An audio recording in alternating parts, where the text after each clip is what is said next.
Testing 1, 2, testing.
Good morning, everyone.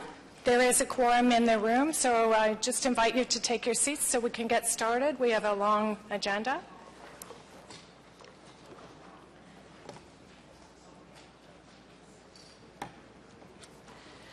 So Councillor Hobbs has sent her regrets this morning for the meeting. Declarations of interest. Seeing none. Confirmation of minutes 39 from August 21st, 2013. Carried. Before we begin today's meeting, I would like to start with some comments in acknowledgement of the tragic events of September 18th.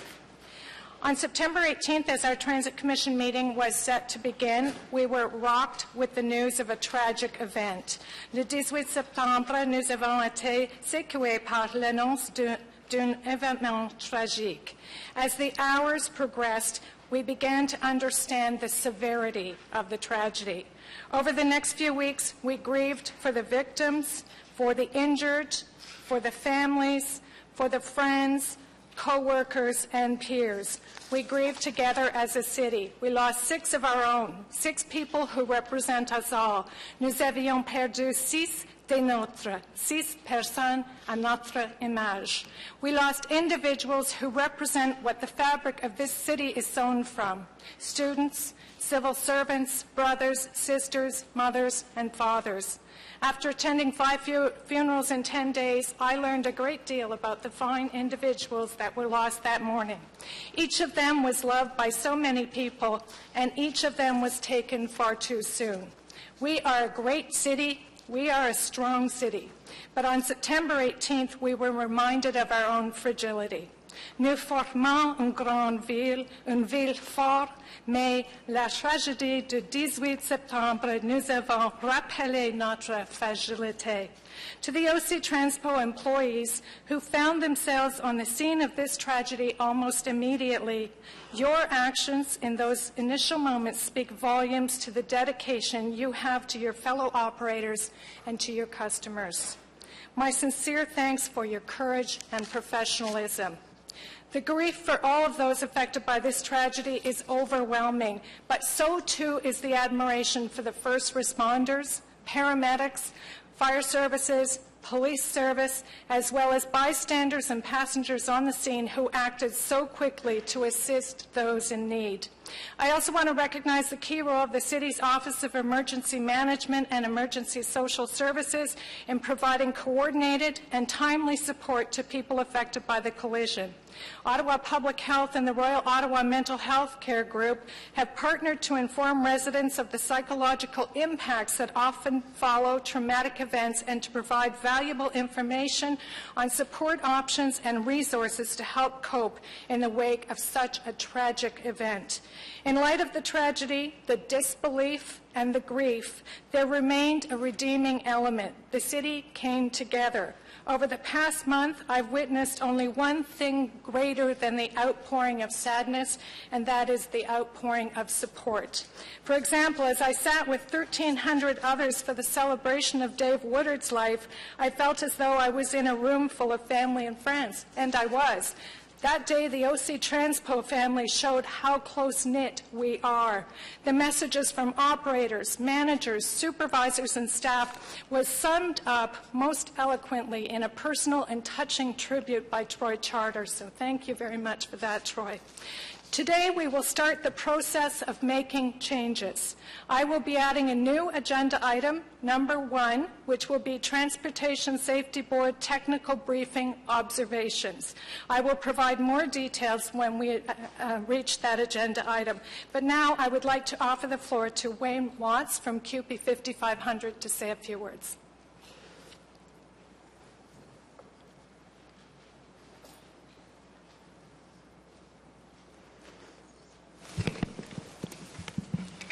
Thank you. Through the chair, I asked to speak today for a few minutes just about our position, and the chair asked me to explain that maybe you don't realize exactly what the positions of our bargaining unit do.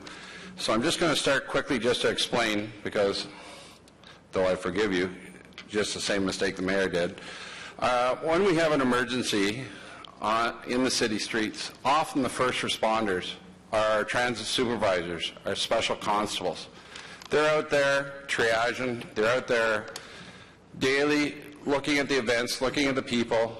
They're the ones in the communication room calling for the emergency, the paramedics, the fire, the police, the ambulance. They're the ones that are getting all this organized and passing the information along. They're first on scene 90% of the time.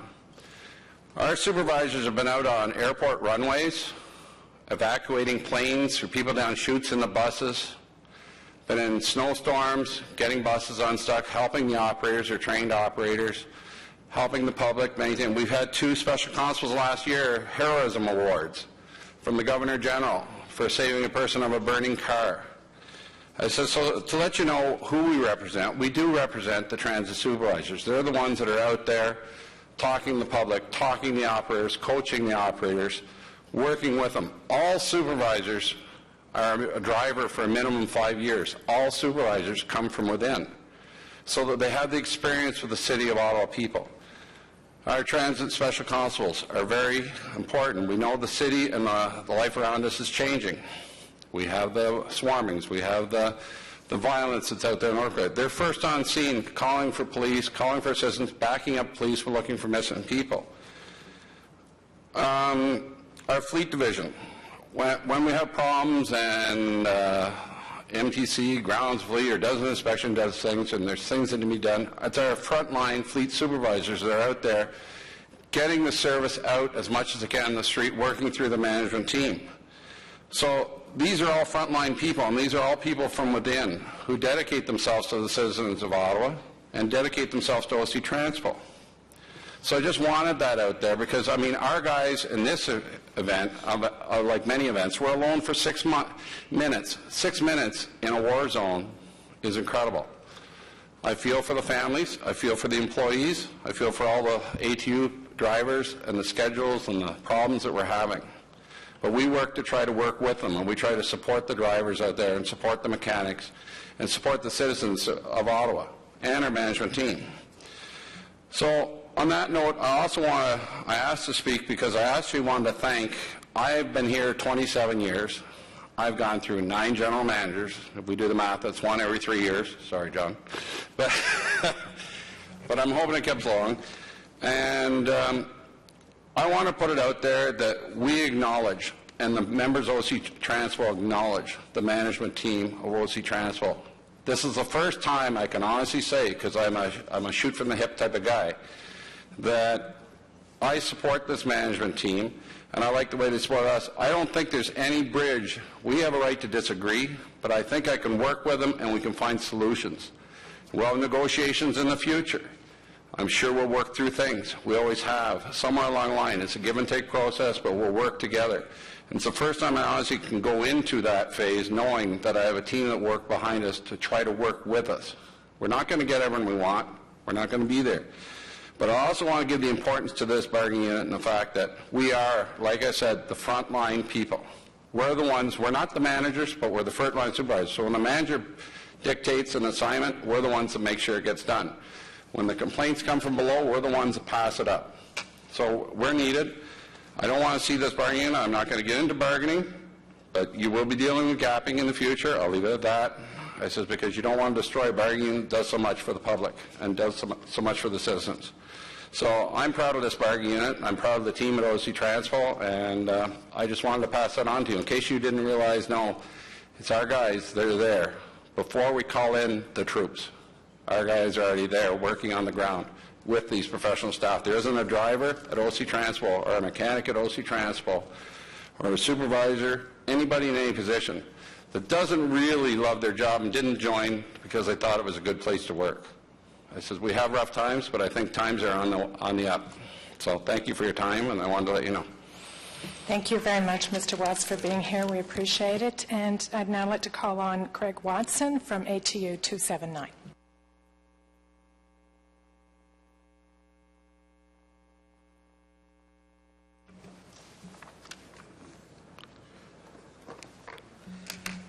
First off, I'd like to thank Chair Deans and the members of the Transit Commission for this opportunity. October 9th, 2013, date forgotten in the city, the tragic events of the day. We learned so much about the city and its leaders after this tragedy. We learned how much people care, how much people are willing to help, and we learned how we came one city with a single purpose. Each and every family that lost a loved one, those first on the scene, and everyone who needed assistance discovered what a kind and caring community Ottawa really is. The members of ATU 279 and myself would like to express our heartfelt thanks to all the residents of the City of Ottawa and all they have done. The riders who we consider part of our family have been so kind and understanding. Whether a kind word or even a pat on the shoulder, it has helped many of us get through this. There are so many people who deserve special thanks. I would like to name a few. Mayor Jim Watson, Transit Commission Chair Diane Deans, all the City Councillors, Jocelyn Bejan, David Pepper, Jim Babe, Troy Charter, Jamie Duckett, the ATU Executive Board, the OC Transpo Supervisors, all the first responders, and so many others, the list is too long to mention. As we move forward after this, we all need to remember that all the families affected still need our help, and not to forget them. Reach out and be there for them. It's what this community is famous for, the care and the compassion we have for our citizens in need. One final note, there are two people who deserve a special thank you for all their efforts and willingness to help. They are my Vice President, Sharon Bowe, and of course, John Manconi, whose leadership throughout this has been amazing. Thank you all. Thank you very much, Mr. Watson. I'd now like to turn the floor over to Mr. Manconi to say a few words. Thank you, Madam Chair, members of the Commission. On behalf of everyone at OC Transpo, my thoughts and prayers continue to go out to the families who lost loved ones and those injured on that September morning. I want to talk about how proud I am of the men and women of OC Transpo who responded, immediately restored service, and supported everyone. They showed their resilience, flexibility, commitment, and without a doubt, demonstrated how much they care about our customers, our community, and our city. I also want to thank our first responders, our corporate partners, you, Madam Chair, who have supported me throughout this incident, the Mayor and his team at his office, members of Transit Commission, and every City Councillor member. I also want to thank our three unions, ATU 279, QP 5500, and ATU 1760. It's been a difficult time for all of us. I also want to thank the public for their support of our men and women. To the City of Ottawa residents, thank you. Thank you for your kind words, your thoughts, and your prayers. We've received cards, flowers, and bus operators have shared firsthand with me the many acts of kindness you have showed towards OC Transpo staff. Our focus continues to be on customer service and our employees, with safety and security infused into everything we do. We continue to work and participate fully with the TSB investigation and cooperation, and we will continue to support our customers and our employees. Thank you, Madam Chair.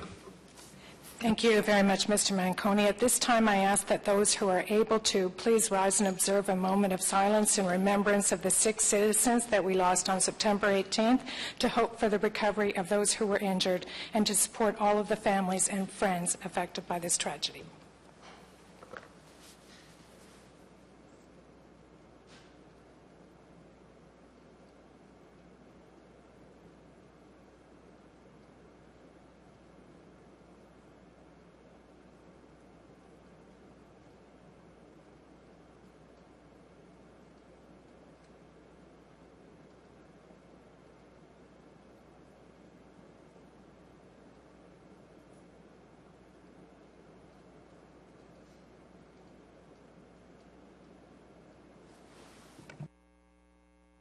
Thank you. As I indicated earlier, I am asking the Commission to waive the rules of procedure to add the following item to this agenda. This item will allow the City Manager to provide an update to the Transit Commission about a technical briefing that was held by the Transportation Safety Board on Friday, October 11th, for an invited group of individuals, myself included, from the City. I will provide more details after the consent agenda, but I am asking you to approve this waiver first. Here's the motion. Whereas the Transportation Safety Board is undertaking an investigation under applicable federal legislation into the causes and contributing factors of the tragic bus train collision that occurred on September 18th in Ottawa, and that investigation is currently ongoing. And whereas during the afternoon of Friday, October 11th, 2013, the Transportation Safety Board held a technical briefing with Transport Canada, the Office of the Coroner, Via Rail, and staff from the City of Ottawa Ottawa, including the Deputy City Manager of City Operations, the General Manager of Transit Services, and the General Manager of Infrastructure Services, as well as the Chair of the Transit Commission, during which the Transportation Safety Board shared several of its observations regarding the site and area of the collision. And whereas today's Transit Commission meeting of October 16th is the first opportunity for City staff to communicate the City's planned actions as a result of the Transportation Safety Board's observations, together with related staff comments, to members of the Transit Commission and to the public. Therefore, be it resolved that the rules of procedure be waived in order to provide a timely presentation by staff to members of the Transit Commission regarding the observations of the Transportation Safety Board that were recently communicated to staff on October 11th concerning the area of the bus-train collision occurring on September 18th, to consider the following motion. Therefore, be it resolved that the City Manager's presentation on the technical briefing provided by the Transportation Safety Board of October 11th be included as item 1 on the agenda of the Transit Commission's meeting of October 16th. Carried? Thank you very much. We'll now proceed to the consent agenda. I know I'm talking a lot today, but there is a short chair's update, so we'll hold that item. Item number 2 is the update from the General Manager, and there is an update, so I'll hold that item. Item number 3 is a Presto update, and that will be held as well. Item number 4, Paratranspo electronic fare payment system. There is a presentation, so that item will be held. Item number 5, Metrolinx update, Presto, and Rob Hollis from Metrolinx is here, so there is a presentation. We'll hold that item. Item number 6, Canadian Urban Transit Association update, and Michael Rochlow, the Executive Director of CUDA, is here to make a presentation, so that, and there is a motion too, so that item will be held. Item number 7, status update, Transit Commission inquiries and motions for the period ending October 1st, 2013. Can we carry that? Thank you. Item number 8, Transit Services Information Technology Review. Can we carry that one? Carried. Thank you. Okay, so that's the end of the consent agenda. So now we will proceed to the new item number 1. I'd like to start with the additional item for this agenda, the City Manager's update on the technical briefing from the Transportation Safety Board. To set the context, I want to acknowledge the fact that everyone at this table and the public has questions about the tragic events of September 18th. We understand it will take time to answer those questions. We also understand that the Transportation Safety Board is the federally mandated body in charge of the investigation. We know and we have been told that it will take time for the Transportation Safety Board's investigation to unfold. Until then, though, we are all left in the uncomfortable position of waiting. What I have committed to, however, is that when information becomes available that is able to be shared with the Transit Commission and the public, it will be shared with the Transit Commission and the public in a timely fashion. This morning, we are able to share some information with the Commission on a Transportation Safety Board technical briefing that I attended by invitation and along with specified city staff at the TSB's offices this past Friday afternoon. That said, I want to impress upon all transit commissioners that what is being shared is all that can be shared, and the standard, frank questions and answers between the commissioners and staff will be limited by the confidential requirements of the Transportation Safety Board's ongoing investigation. The technical briefing related to the Board's observations of the railway crossing and the northbound transitway approach. I understand that the City Manager will clarify that these observations are not findings or recommendations coming from the TSB. The investigation is ongoing. Given the nature of the information being presented by the City Manager, and in recognition of the ongoing and confidential nature of the Transportation Safety Board's ongoing investigation, I am invoking Section 47 of the Procedure Bylaw on the advice of the City Clerk and Solicitor, such that there will not be an opportunity for public delegations to this item. However, Mr. Kirkpatrick's remarks will be made available to the public and the media at the earliest opportunity. So with that said, I turn the floor over to you, Mr. Kirkpatrick. Merci, Madame Chair. I'll provide the Commission with information on the technical briefing that you've just referenced this morning. This technical briefing took place with the Transportation Safety Board this past Friday, October 11th, with representatives from Transport Canada, the Office of the Coroner, Via Rail, and the City of Ottawa. As you have indicated, you were in attendance, Madam Chair. Furthermore, the Deputy City Manager, City Operations, Mr. Steve Kanalakis, the General Manager of Transit Services, Mr. John Manconi, the General Manager of Infrastructure Services, Mr. Wayne Newell, and I were also in attendance.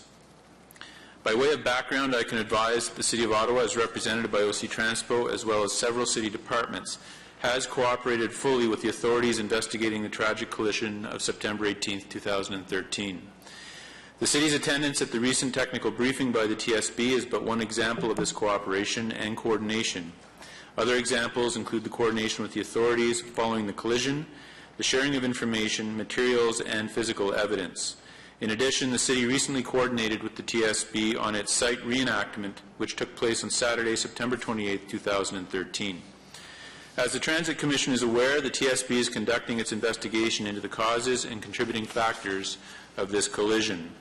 The statutory mandate for its investigation falls under the Canadian Transportation Accident Investigation and Safety Board Act.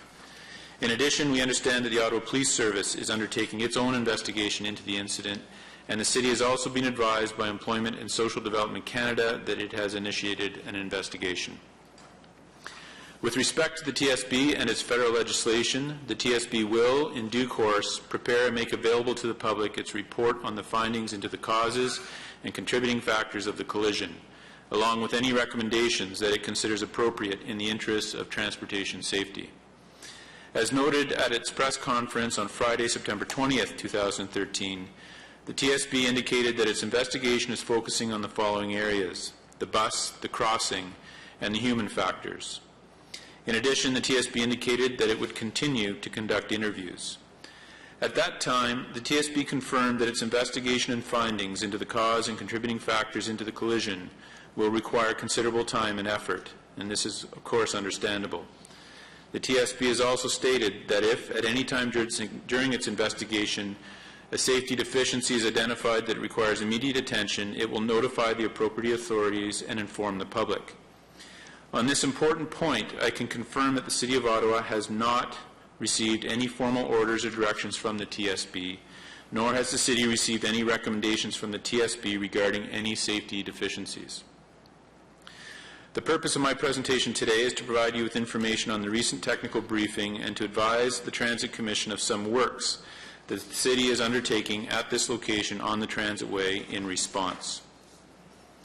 As indicated, a technical briefing took place this past Friday with the TSB and the rail company, the City, and investigative stakeholders.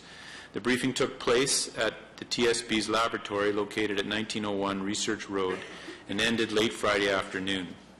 At the technical briefing, the TSB shared with those parties in attendance various observations to date with respect to the Transitway based upon the reenactment that it had undertaken on Saturday, September 28, 2013, which included speed and braking tests, among other reviews.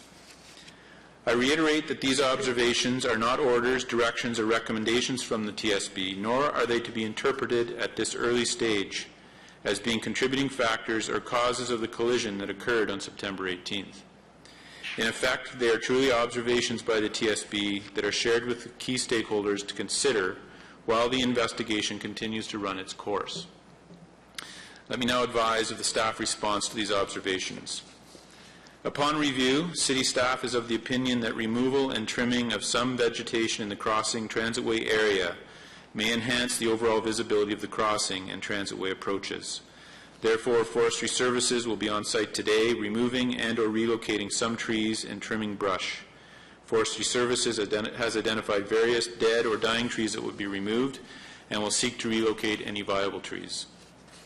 While not required by a regulation or a standard, the installation of an advanced warning signal, a flashing light, in advance to the crossing may provide enhanced notice and visibility for northbound traffic. Such a warning signal would be coordinated with the crossing light signal. The City's Road and Traffic Management and Maintenance Branch are coordinating the implementation of this measure with Via Rail. Given the technical nature of this coordination, a timetable for this work is being developed in consultation with Via Rail. The reduction of speed for northbound traffic could increase reaction and braking time at this location on the transitway. As a result of the TSB's observations, effective tomorrow, staff will initiate a reduction from the speed limit, which is currently 60 kilometers an hour, to 50 kilometers an hour in both directions of the crossing. In order to facilitate the speed reductions enhancements, along with the advanced warning light enhancement as mentioned, and in an effort to address ongoing sign maintenance, the City will make enhancements to signage in this area of the transitway. This will include, for example, the removal of a sign along the southbound lane, as well as the installation of some additional non-regulatory signage designed to enhance safety. This sign work will be carried out by Public Works this evening, as is the standard approach to sign work. It is anticipated that the signage and the speed limit enhancements will be operational tomorrow morning, following notification to all OC Transpo operators. Before concluding, Madam Chair, I want to emphasize two things about the observations and information that was shared by the TSB to the City at the recent technical briefing. One, while the City is acting upon the observations made by the TSB, to be clear, the City has not been ordered, directed, or recommended by the TSB to carry out the work that I've just described. The observations from the TSB last Friday afternoon are welcomed and appreciated as the City continues to review this matter and to find safety enhancements. Over the course of the long weekend, appropriate City staff reviewed those observations from technical and operational perspectives. On Monday and Tuesday of this week, staff met and agreed that the operational measures serve to enhance the safety of the crossing. As a result, staff developed a coordinated operational plan, which is being implemented today. It is expected that the work will be accomplished with minimal disruption to transit service. Secondly, it is important that the observations mentioned this morning not be characterized as being the causes or contributing factors to the collision. The TSB will continue its investigation and the City will continue to cooperate fully. With respect, everyone must continue to be patient to allow the Transportation Safety Board's investigative processes to unfold. These processes must be allowed to explore all possibilities and avenues, and they should not be prematurely narrowed or otherwise prejudiced when some information comes available from time to time.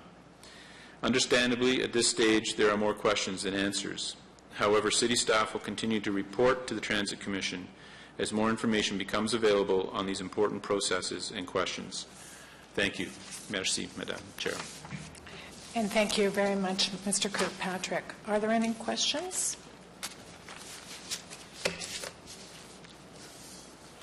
Seeing none received. We're now going to take a short recess in order to allow Mr. Kirkpatrick to speak with the press before we go on with our regular meeting. So it's 10 o'clock now. We'll return at 10:10.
Would I invite everyone to take their seats so we can resume the meeting?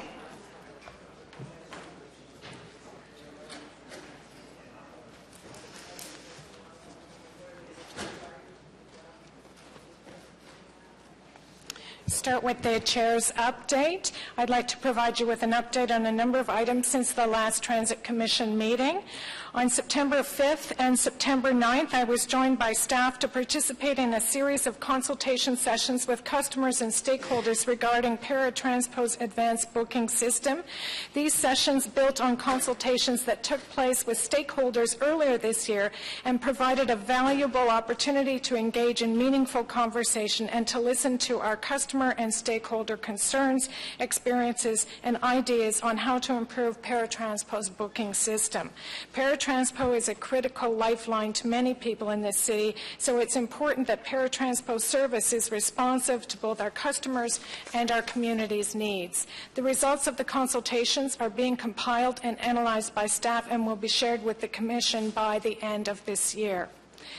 On September 10th, Mayor Watson and I met with representatives from the Ottawa Student Transit Coalition to discuss fare options for post-secondary students. OC Transpo and the Transit Commission remain committed to working with local colleges, universities, and other educational institutions to provide accessible and sustainable transit services for students, all within the reality of our financial constraints. For post-secondary students, OC Transpo offers the UPass program. It's the Universal Pass program as a proven discounted fare system that works.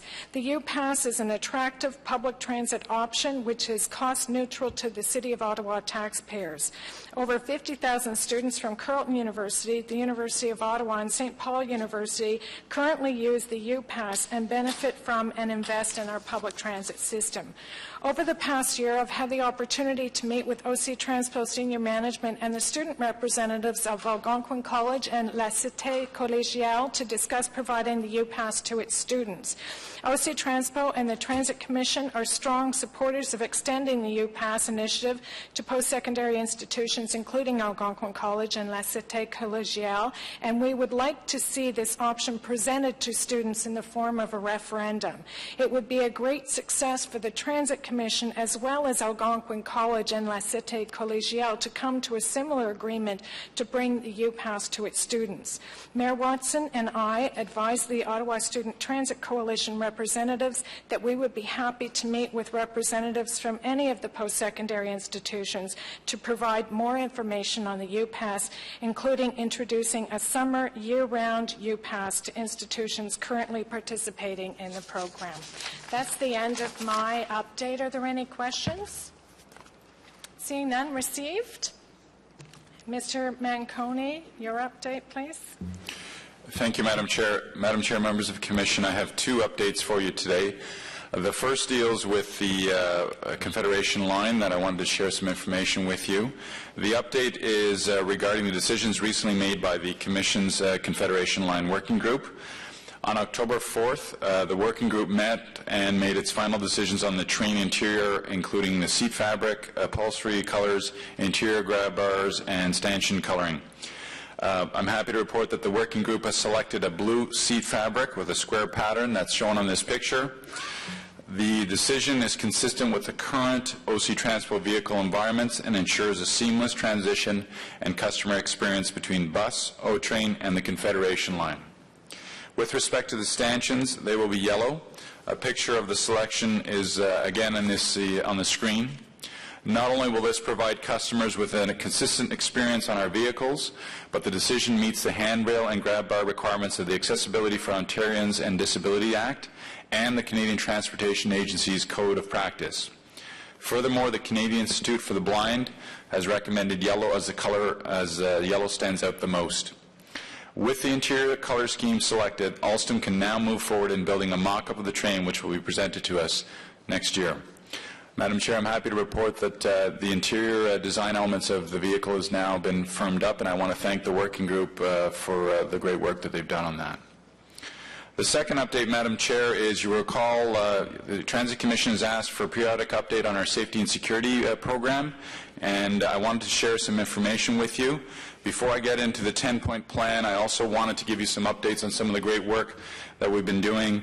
The first is, you recall we mentioned that we were going to establish a protocol with OPS because you wanted information on incidents when they occurred, and I want to thank Chief Bordelot, who's been instrumental in assuring us that his staff provide timely information to our staff, which leads to my second point.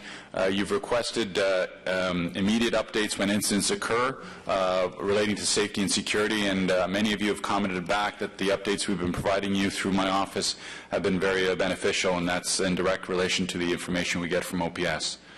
Also, Madam Chair, we wanted to share some numbers and information about the good work that Mr. Babe has been doing with OPS. In 2013, there were 4 blitzes that were coordinated with OPS. March 15th and 16th, May 17th, May 31st, June 1st, and July 26th. And I'm happy to report that those blitzes were effective in many fronts. Certainly there was provincial offences notice issues, many of them. There were bylaw violations issues. Controlled substances were obtained, including weapons and so forth, and robbery suspects were captured. But what's importantly is visibility and the fact that we're out there and we're being seen. And again, in your quest for information, we will continue to report out when we can on this information. In 2012, there was 5 blitzes that were conducted with our OPS partners. Also in 2013, I'm happy to report that we participated in the Lower Town Foot Patrol project with OPS and bylaw partners, and that too was highly effective in a number of provincial offences being laid and also criminal code charges being laid. With respect to the 10-point safety plan, Madam Chair, there are additional updates. We are continuing our work on the safety lens throughout our entire program and everything that we do. With respect to item 2, which is the APTA peer review, I'm happy to report that APTA will be doing the review for us. We're working out the logistics, the costing, and the timing, so that will occur in 2014, and we're quite excited about that because we think that will be very helpful in bringing forward the report and the information that we committed to. With respect to the TransSecure program, we're continuing to promote that, and it's yielding positive results. The other key element was item 4, which was to expand the incident reporting system. Hopefully you've seen the Respect campaign ads in our buses, and that clearly delineates how to report incidents to us. And we're working on item number 5, which is the data management and how we're going to capture that information and use that on our quest for ensuring that people report incidents when they occur. With respect to item 6, which is staff training, the training unit is doing an inventory of all our training and safety-related matters, and we're going to be doing an analysis for future training requirements and how we can do more in this area. And I'm also happy to report on number 7 that we've done significant progress on the public education campaigns. There's 3 key areas there. There was the Safe Stop service has been adjusted to an earlier start of 7 p.m. There is the updating of the safety and security messages on our bus ads, which is encouraging our customers and our passengers to be respectful and supportive and look out for our fellow passengers, and also if they have a problem, how to report it. And then I'm also happy to report that the Next Stop announcement is now doing safety messages throughout our system. With respect to item 8, which is a collaboration with our community partners, there was a meeting in September. We've now established a stakeholder working group. We're doing another round to ensure that we've got all areas covered in terms of participation. And if you have some ideas, I encourage you to contact Mr. Pepper on that in terms of participants that you want on that community group. With respect to safety audits, we are committed to doing safety audits. We will respond to safety audits, and we will do them when we're requested to do them. On the Transit Safety Watch program, which is item 10, that is the APTA program. And again, when we do the peer review, we're going to be looking at that brand, but also some good ideas in terms of how we can better communicate out and leverage some of the tools there. And lastly, Madam Chair, on the safety and security focus, I want to share with you over the last few months I've heard, I've seen, and we've noticed an increase in great activity from our operators in terms of assisting. There's some very nice stories out there where we've helped passengers, and I'm happy to report that we're seeing, we'll see what the data reports out, but we're noticing more passengers stepping up and going to operators and doing what we've encouraged them to do. So that speaks in spades to it's a collaborative effort with our passengers, our operators, and our staff, and so we're seeing some good progress on that front. Thank you, Madam Chair. That concludes my updates. Thank you very much, Mr. Manconi. Are there any questions for the General Manager? Commissioner Farabee. Thanks for that, John. I think you have told us the timeline for getting more accurate reporting on safety performance and on the data collection, and I can't seem to find when you'd committed to having a first version of that. Can you remind me when that is? I would if I could remember myself, and I apologize, I don't remember exactly when. I know Mr. Babe is looking at what tools he wants to use. He's got some rudimentary stuff right now, but I think he was looking at different applications out there in the industry in terms of that. So if I can, I'll follow up with you offline and get that for you. Okay. Any other questions? Seeing none, received on the General Manager's update. Okay, item number 3, Presto update. Mr. Manconi. Thank you, Madam Chair. Madam Chair, before I go to the slides with the metrics, I want to say a few words with respect to the Presto program. I want to share with you that our focus to date has been on rolling out the plan that was approved by the Commission and ensuring that the 7 key criteria that we established, that we're continually focusing on that because it's very, very important for us. We believe we planned and we rolled out a successful distribution program, and we're seeing the uptake that is actually very impressive. But I want to remind the Commission that we recognize that this is not just a card. As I said leading up to the rollout, many times, this is a transformation on how we interact with our customers, and we need to think of it in that way, and staff are certainly getting their head around that. We know that when you roll out a system like this and you transform how you do business with your customers, you need to think of that customer experience from end to end, from beginning to end, and are all the supports and all the tools in place to do that. We know that Presto offers many positive changes for our customers, some of which are being leveraged and some that are not. And the work that we've done to bring the system to where it is and to roll out 200,000 cards with your support has been very significant. But I also want to assure the Commission that we recognize and respect that our work is not done. Like any major customer transformation, the continuous improvement strategy needs to continue. And with the rollout nearing completion, I've instructed Mr. Pepper to work with Metrolinx and Presto on a plan for 2014 that is focused on customer care and taking care of the experience from end to end. Presto is committed to this, Mr. Hollis is committed, and both of us know the importance of ensuring that the customer experience is a positive one. Accordingly, we'll be looking at the key issues, the trends, and where we need to improve.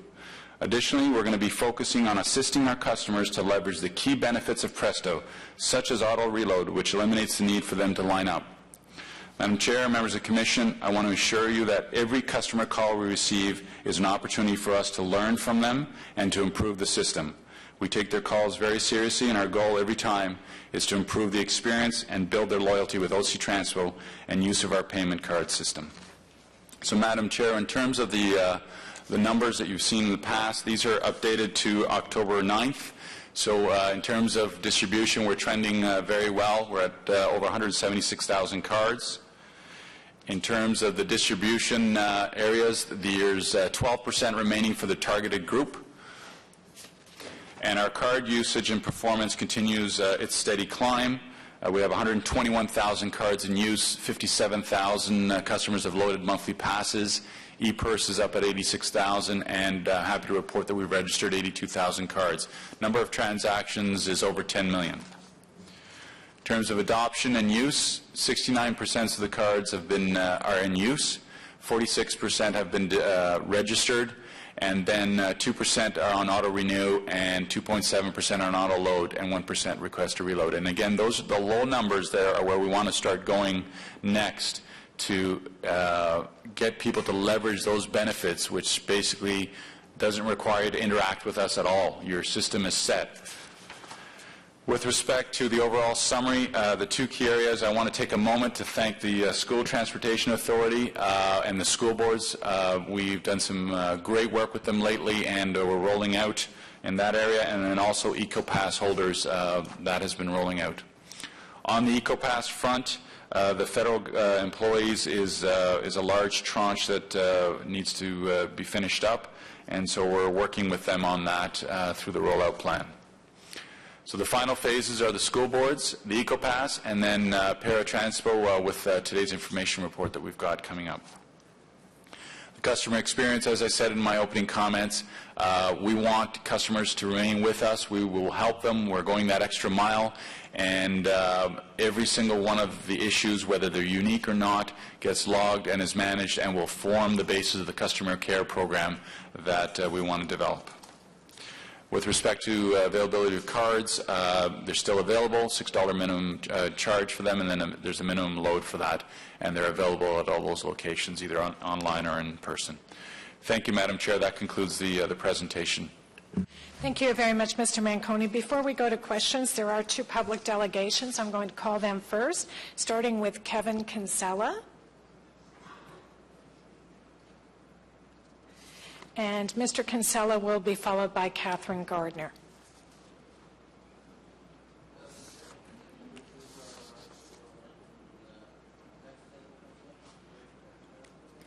Can you hear him? Madam Chair, he's saying he can wait for the para report as long as Metrolink stays in the room. They're going to stay in the room. They're after para, so okay, we'll call you then, Mr. Kinsella. And Ms. Gardner?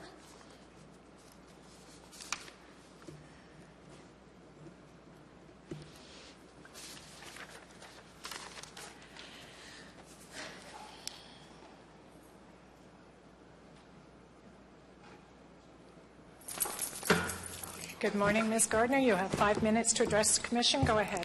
Good morning. Thank you very much for allowing me to speak today. In regards to the Presto cards, they're working great, but I do have two concerns. One, in regards to people who get ODSP. For example, for the October pass, people on ODSP did not get their money until September 30th. It takes 48 hours to have the card registered with the money on it. So that means that if somebody is loading online, if they're on ODSP, they can't use their card for the first 2 days of the month, which is very, very unfortunate because these are the people that really need to use transit. My other concern is that for people who are using the e-purse, there's a number of times when the buses have been late, canceled, etc. If you're using the e-purse, what's going to happen, especially when the snowstorms come, when the buses are late, and you have to tap again because your bus is late. I've had it happen once already. My granddaughter has a Presto card. The bus was late 5 minutes. Now, if I have to tap again for her just because the bus is late, I'm going to get docked again, and I don't think that that's fair. So I'm just wondering whether there couldn't be something put in place, whether, you know, if the buses are being late, I know that they come out on the alerts and things like that. If the bus driver can't say, okay, please don't tap if it's an e-purse. It's, you know, the bus is late. So I'm just concerned that once the bad weather comes or construction and everything else and that the buses are late, that people who use the e-purse are going to be deducted. My other question is that with the cards, we're trying to encourage as many people as possible to use the cards. But we have children out there, and I know I've approached OC Transpo in regards to this, about getting a children's pass for the age of 6 to 12. It's the only group of transit riders who do not have a pass. It's the only group of transit riders whose parents cannot share a card within their family. There's families, I know Councillor DeRoche, I think, has twins. So when his twins get to 6 years of age, he now has to pay for 2 kids. So there's a lot of people on very low income that may be using their transit money, which should be used for food, and are now going to the food banks to get food. There's families out there, a lot of the new Canadians that have 3 or 4 children, that's a high price to pay. There's a lot of families that don't have cars, yet we want to get people on the buses. If there's no demand for these children, then why are we having struggles between people with disabilities and strollers on the buses?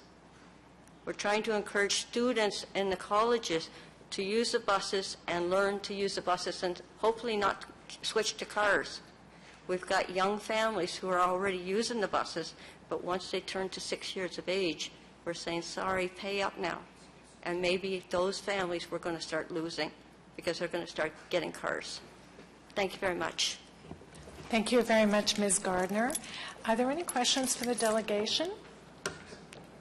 Okay, seeing none, Mr. Manconi, Ms. Gardner did raise a number of issues that I wondered if you could, or Mr. Pepper could respond to, including the issue of ODSP and the 2-day lag in loading that card, late buses, and the question about the tapping, and a children's pass. If you could maybe address all of those things. Mr. Pepper will address the first two, and then Mr. Scrimgeour will talk about the pass one, Madam Chair. Thank you, Madam Chair. In terms of the first two questions on ODSP and ePERS, an overarching comment I would make is that we monitor through both feedback, customer relations, and our call center any trends that arise in terms of customers who have individual problems, and we monitor those for trends to determine if there's a more systemic issue in play. So I think that applies to both of these. In terms of ODSP, we're very aware that there are people, not just on ODSP, other people on fixed incomes who have and are using processes in terms of banking where they get a check at a certain time of the month and so on. And in some cases, we recognize that those who are at the end only receiving an income flow at the end of the month, that auto-renew is not going to necessarily work for them. In those cases, we've indicated to any customer that we will work with them on an individual basis if there are other options available.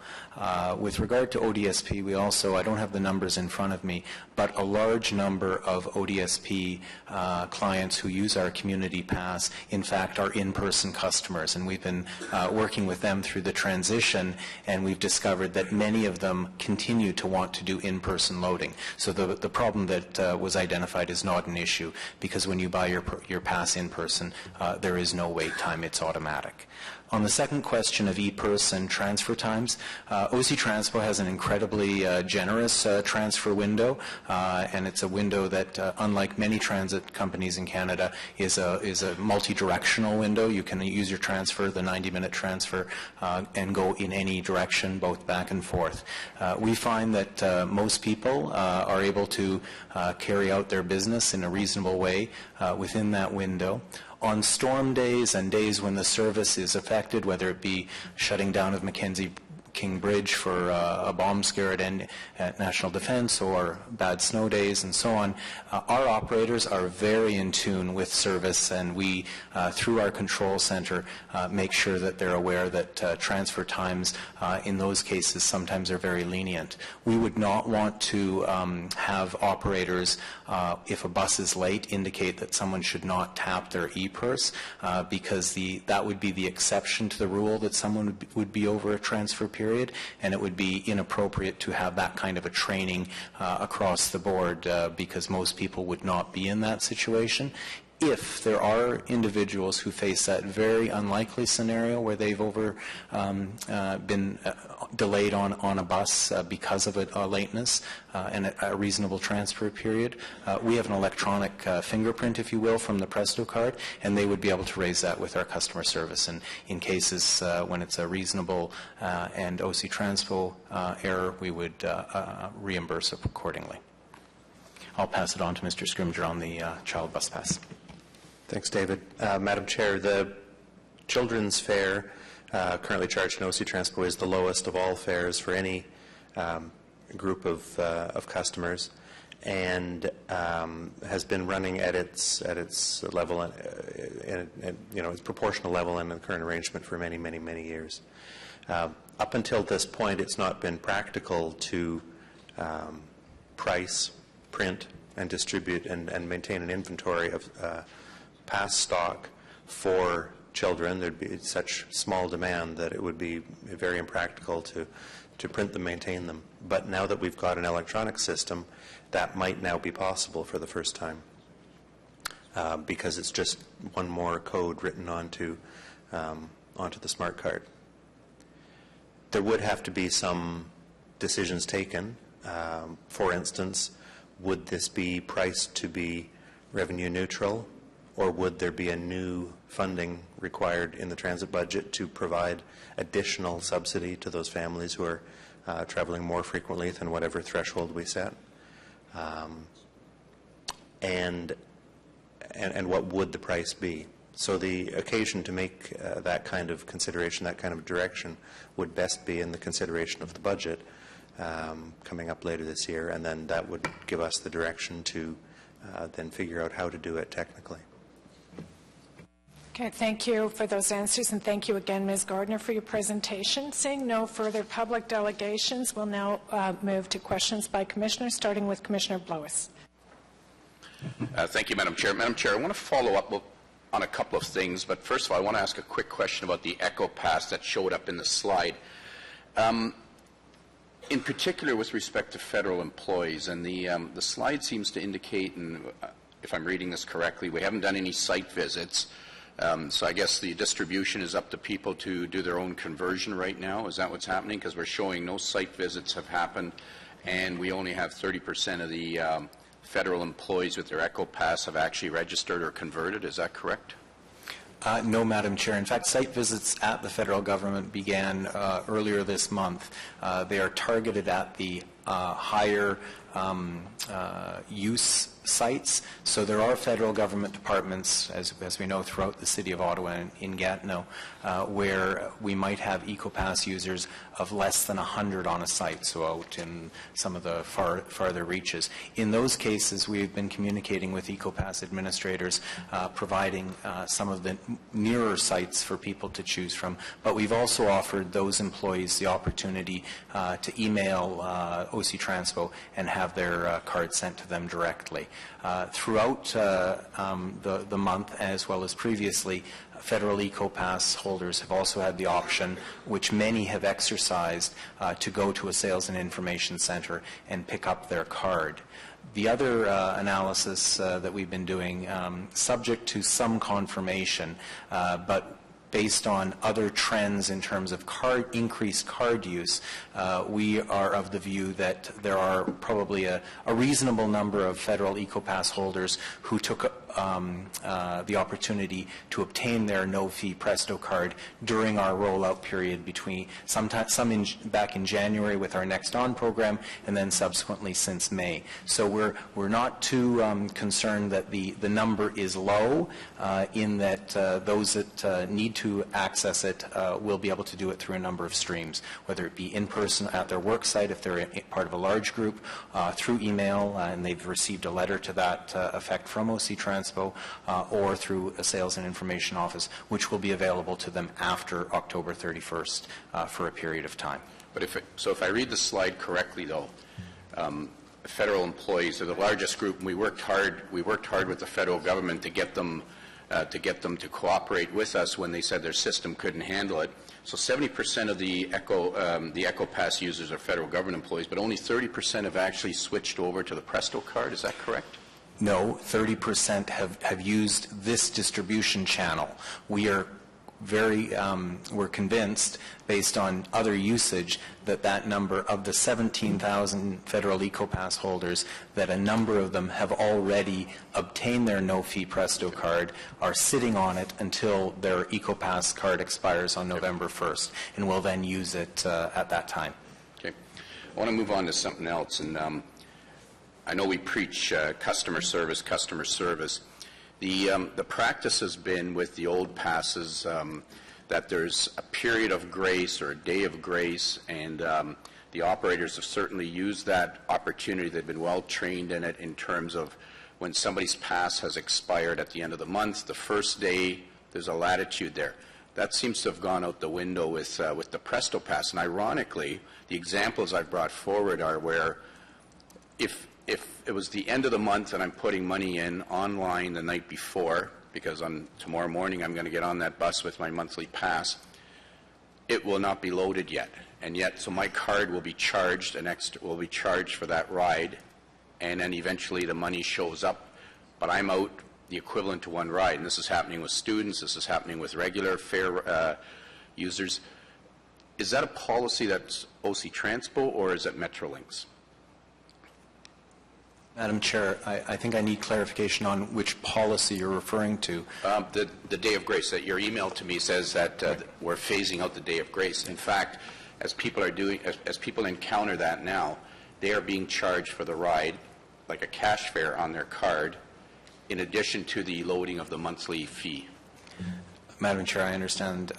The policy that you refer to, which is, I think, more a practice, is an OC Transpo practice. It is Metrolinx has nothing to do with it, and the day of grace has been in place for many years. And what it allows someone who's a monthly pass holder, and in most cases it's only regular monthly pass holders who are even aware of the day of grace, where they might board the bus on the first day of the month in the morning, realizing that they'd forgotten to get their pass for whatever reason. Operators are very accommodating in that regard, but again, we would have had scenarios in the last 30 years where an operator would have in fact refused someone boarding on the morning of. It wasn't often, but it could occur. The day of grace did not extend too far into the day in that you couldn't ride to work and back home at night and so on the same pass. There's an expectation that on the first day of the month you would, on that day, go and get your pass. So similarly with the Presto card, we're applying the same process, recognizing that with auto renew, your pass will already be on, your new pass will already be on your card probably 5 days in advance, because it gets written to the card well in advance if you're using auto renew.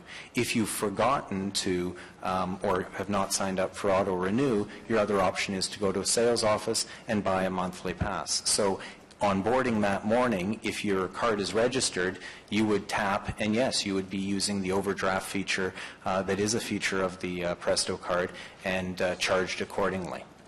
No, wait. So your slide shows 2% are on auto renew. So 2% of the monthly riders would be able to, let's say, enjoy this feature. The rest of them, and I'm going to use the example that I wrote you about, and I must admit I'm a little dumbfounded by the answer. You have a customer, you have a bus rider who's at Place d'Orleans, and there's a long lineup. It's the first day of the month. And he, instead of waiting however long it's going to take for this long lineup to go through the queue, he gets on the bus and taps, as used to be the practice. He would go and show his pass, and during the day later on, he puts the money on. But he's now charged the fare. So what you call a practice. So my first question is it a policy or not? Was it a policy? Because our operators certainly seem to be in tune with it and certainly seem to exercise that flexibility. Yet somewhere along the way, you're telling me it's being pulled away. So is it a policy, and who made the decision to pull away from this flexibility? Subject to correction by colleagues, it is not a policy. Policies, in my understanding, are written and would have a very specific inventory and review dates and so on. So it is a practice that has been in place. It's one that's known throughout the organization, and in fact has been part of discussions with both our operations side as well as our customer service side.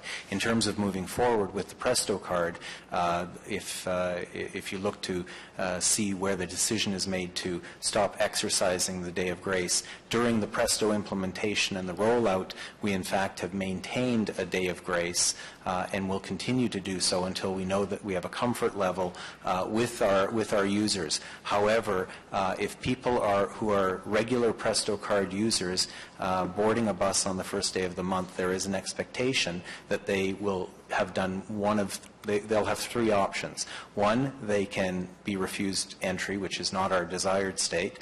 The second is, if they have their card registered, they can exercise the overdraft feature, which allows them to take that ride. Or the third is that they would have put a period pass or have extra money in their e-purse in order to take the ride. So somebody who's put money on the night before, but that because of the way it's set up and in the behind the scenes, the money isn't showing on their card, they will be charged the overdraft. I mean, the overdraft really means we're charging them extra money.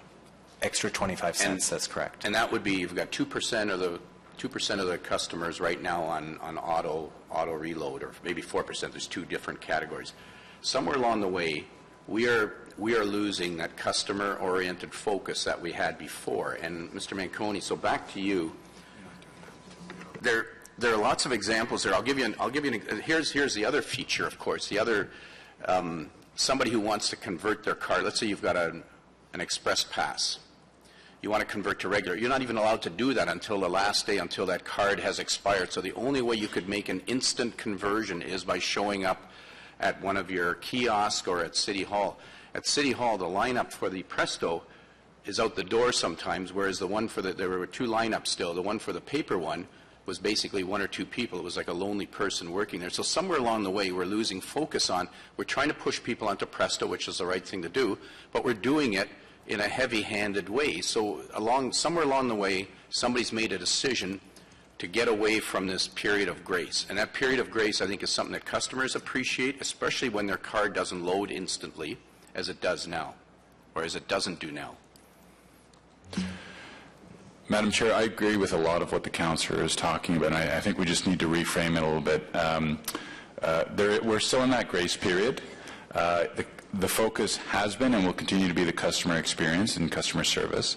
And I can tell you that the examples you've put out are the examples that I brought to Mr. Pepper, which leads to the customer care program that I just announced.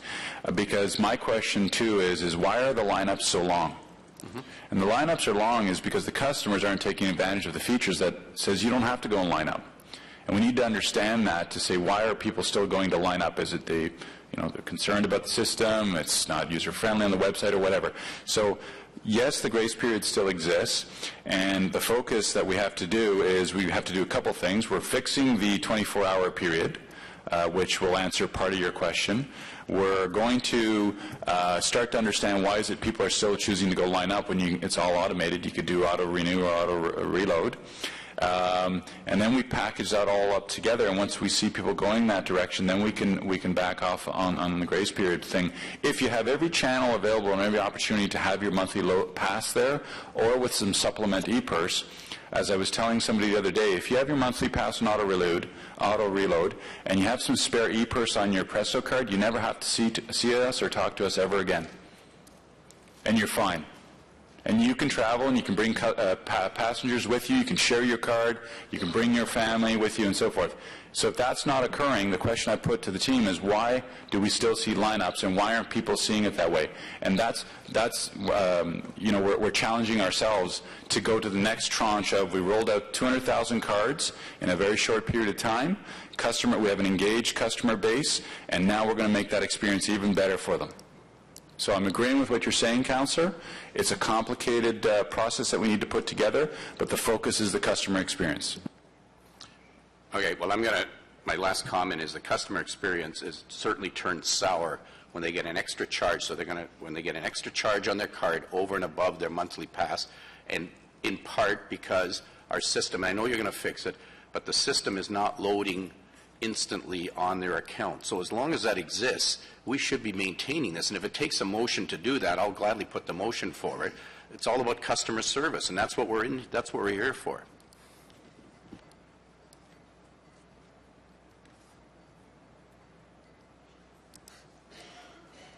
Madam Chair, I don't think we need a motion. We're still in that grace period.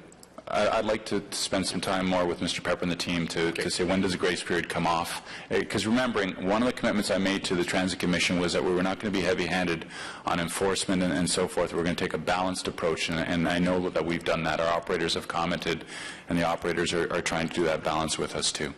But okay, Commissioner Blows, your time's up. Yeah, I did give you a little leniency, but if you could just wrap up. Wrap up. We talk about being in the phase-in period, the transition period, but we are charging. And earlier on, I saw a parent of a student who had come to me and said, my kid on the first day of school, because it wasn't loaded, got charged. So whatever this this period is that we're in, we're still charging people over and above what it would normally cost them. So somewhere along the way, you can tell me that we're in this transition, but the transition is not allowing people to get on the bus the first day of the month. And so whether it takes a motion or whether you're telling me you're going to accommodate our riders, let me know which way you want to go. Madam Chair, my response to that, and we can share that with you, is we will take care of that customer. If that's been a negative experience, and I can tell you Mr. Pepper has reached out and fixed those situations with us, because I do not want that negative experience. Okay. Okay, thank you, Commissioner Blows. Just want to remind the commissioners that we have a long agenda today, and there's lots of people on this list, so if you could keep your questions and comments brief, I would appreciate it. Commissioner Egley.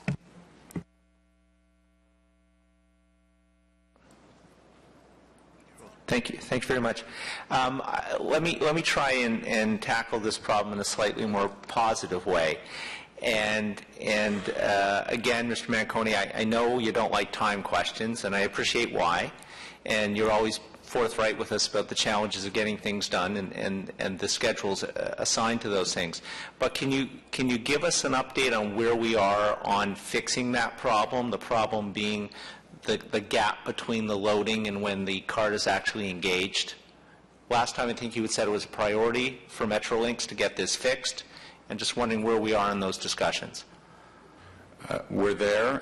The issue for us is there's two pieces. You're going to hear from Mr. Hollis on the move to version 2.2, and it's not directly related to that, but it is from our perspective, because Mr. Delage is doing his due diligence to make sure that we don't have too much change in the system and we don't trip up. So we do not have a final date on when we move to the version 2.2, which gets the interoperability with GHTA.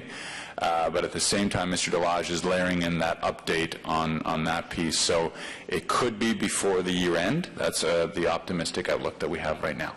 I don't have a date, an exact date for you. So the moving to 2.2 will solve the load problem?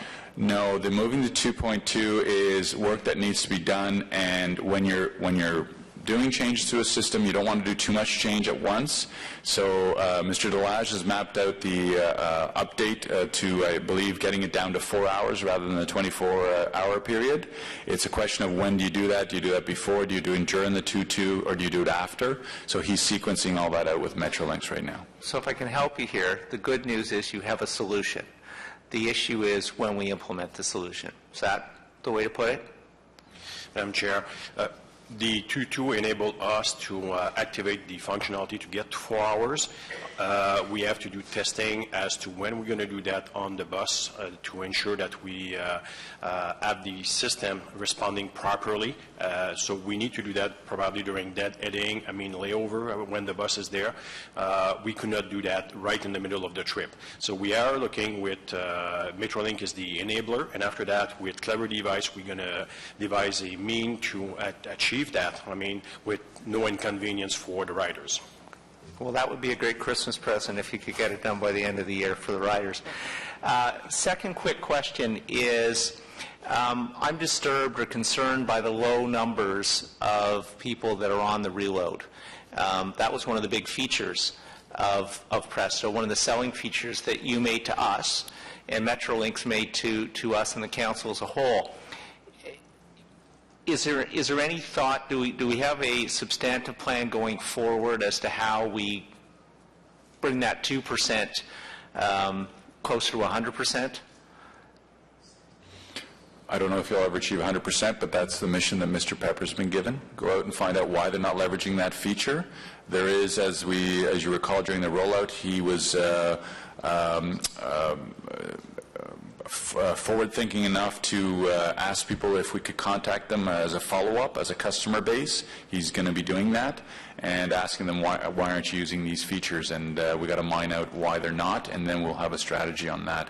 Because we're going to pick 2 or 3 things to message out on and to get the utilization and the leveraging of the features up. If I can help at all, one of the concerns I've heard from people about using that feature is a concern that people have about the internet as a whole is the security of putting their credit card or their banking information online. Is there anything that you can say today that the media can pick up that would make people feel more confident and secure that if they put their credit card online for the auto reload that it is a secure system? Madam Chair, in the lead-up to the 7 criteria, one of them was PCI compliance. We were the first Presto PCI-compliant customer, and as the Treasurer explained to you at the time of the rollout, it is very stringent process to get PCI compliant on that. So to the people that talk about, I'm concerned about my Presto card, one of the questions I ask them is, do you do online banking? And they say yes. Well, it's PCI compliance is the key thing. And that was one of your criteria that they had to certify, and we have that certification. Okay, thank you for that. Thank you, Commissioner Egglard. Commissioner Tierney. Thank you very much, Madam Chair. I just wanted to ask a lot of questions, but they're more technical related, and I see later on in the agenda Metrolinx has a presentation. Will they be able to answer the technical questions? I don't really have too many policy questions. I think you guys are doing a great job with the product you have, but when it comes to the product itself, I want to make sure I have the opportunity to ask those questions later on.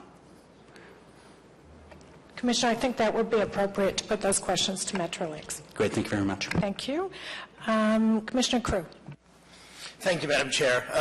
Mindful of your comments about the long agenda, I do want to revisit certain aspects of that grace period issue and Ms. Gardner's comments.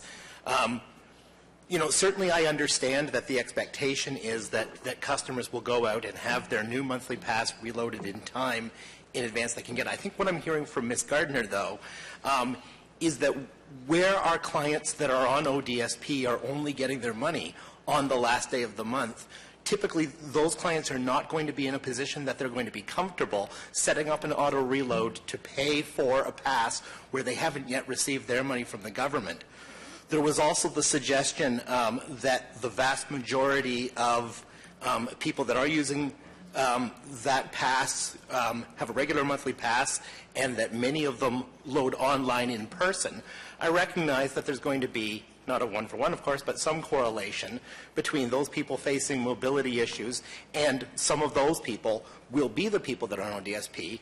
And we just heard that there's long lineups. So the suggestion that, well, they can avoid the gap by simply going in person disentitles them to the convenience that everybody else enjoys of simply loading online in advance. So I'm wondering if it would be possible technically, subject to financial constraints or a financial implication if there was one, to simply set that grace period for 2 or 3 days. Given that most monthly pass users are going to be either manually or through auto reload, having a monthly pass every month, it seems to me that the loss of fare revenue might be negligible. And so I'm wondering if that would be technically possible if there was a direction from this Commission to, say, extend the grace period specifically to address that issue to improve the customer care focus. I think it's a multi-pronged question, and I'll tackle one part of it. I think it's important to underscore that with a Presto card or a legacy paper pass, nothing has changed for the cash flow of ODSP recipients, seniors, or other people on fixed income. They always face the last day of the month issue. So nothing has changed there. So I do not believe that we are disentitling them to the process. What we need to do, we need to understand any individual situations which actually preclude someone from being able to access a pass. And we have regular and ongoing interaction with our customers. We have an accessibility specialist, so if anyone is in a position where they are not able to properly access services, I can assure you that we not only do we connect with them, we provide one-on-one customer care. So overarching, the challenge is to be able to understand and ensure that those who are, in the case of the example given earlier, ODSP recipients or others, that the system is properly responding to their need. That is one of the reasons we did the community outreach and touched well over 8,000 individuals which well exceeds the number of ODSP recipients of bus passes in the city. So we're confident that not only have we worked directly with them, we've been able to map out individual solutions in cases where they're required. Thank you for your answer. I guess your observations that the plight, that people that receive their ODSP checks late in the month is no different, is fair enough. It seems to me what's changed, though, is that before the medium of arbitrating the disputes on the spot would often be the operator, whereas now it's going to be up to the electronic system. So what's, new from my side is the fact that they may incur that debit charge. Given that given that they're going to typically tap the card before they speak with the operator about what they should be doing if they're in that first of the month or second of the month position. Again, Madam Chair, I think when we're talking about community passes and those who are eligible through ODSP, those are some of our most reliable and frequent users who understand the process. They always had limited options to be able to purchase their pass anyways. In fact, they're in a much more presto environment than our regular pass users who used to be able to buy their passes at 300 different vendors across the city. If you were purchasing a community pass, you in fact had limited options to be able to go and purchase that pass because that pass is not available through all vendors. So we are very convinced, and I know because my customer relations people keep me updated regularly on both the trends and the issues, and I personally respond to dozens of individual customer complaints, as cited by Commissioner Blois earlier, in reviewing those. And the ODSP recipients of community passes, the issue identified is not a problem that is in any way systemic. If it's an individual problem, we encourage and invite those individuals to contact us, and we will set them up with our accessibility specialist, where we will, if required, customize, where possible, a solution. I'm glad to hear that the problem is not systemic, and I am not going to pursue this issue much further. I recognize that nobody's in a position today, here and now, to give me what the financials would be of us extending the day. I guess my thought is that with the Presto card, as Mr. Manconi has suggested, it's not just a card, it really is something about a relationship. So given that for a few individuals we've always faced these problems, it seems to me that we may now have a means available to address some of those problems to enhance the customer experience overall. And I'll leave my comments on that issue with that. With regard to Ms. Gardner's comments about the child fares, I do appreciate Mr. Scrimger's comments that the child concession that we have right now is the most generous that we currently offer. I do recognize that if this commission were to take the direction in the future, of having a child pass, that any loss of revenue, of course, is going to need to be offset by other revenues. And looking at in the future, I don't know if I would be in favor of increasing adult fares just to offer a further concession for children. That said, what I have found to be very effective with Presto is the two ways that you can take advantage of the child concession. So just for curiosity's sake, even though I have my staff pass, I've maintained an e-purse card of my own just to see how they're working. Occasionally I've gotten on the bus and said I want this to pay for my daughter's fare. The operators have always been able to accommodate that with no problem. And then we've now taken her and gotten her own concession card, which just automatically registers that it's used for her. And my biggest problem has just been keeping my cards separate so I know which is which. The staff suggested I simply put a little dot on one of them to tell me that that's a way of doing it. So I do think that we go quite far as it is now to recognize children users of our system. The last question, I guess, for the general manager, very quickly, is given your focus on the customer experience, one of the things that now happens is there are now two places where people can call if they're having frustrations with their Presto card, the Presto call center and our own. So I wonder if you could just again summarize what is the reporting requirement to see to it that we are aware of concerns that come into the Presto call center. Mr. Pepper and his team get regular reports from the Metrolinx team on call volume, call service level. That was one, again, embedded in some of the criteria that you approved. and so he gets regular updates from that, and then that's where they're looking for trends and issues and so forth. And is there a summary reporting of the nature of the issues that are being reported through Presto? I'll just ask David to comment briefly on that. Madam Chair, we have a very good and strong relationship with the Presto call center. The program manager oversees our customer relations, is in I wouldn't say daily, but probably many times a week contact with the manager there. At the same time, we also have monthly service providers meeting of all Presto card jurisdictions, and we go over both trends, issues, and ideas that come forward. So we are in, I would say, hand-in-glove relationship with the Presto call center and vice versa, and swap that intelligence on a regular basis. Okay, thank you very much. Thank you, Commissioner Crew. Councillor Harder. Thank you very much, Madam Chair. It continues to be interesting how this is evolving, and I would say that I think that we're getting less calls to our political offices, but yesterday I was meeting with a gentleman on Berrigan who is an avid bus user, OC user, as is his wife. She chooses sometimes not to get the monthly pass because of appointments she may have that she needs to take her vehicle to. But their concern was about the fact that when they get the bill that says when she used it, it's not accurate. It shows that, and their concern was from the OC perspective of money being lost.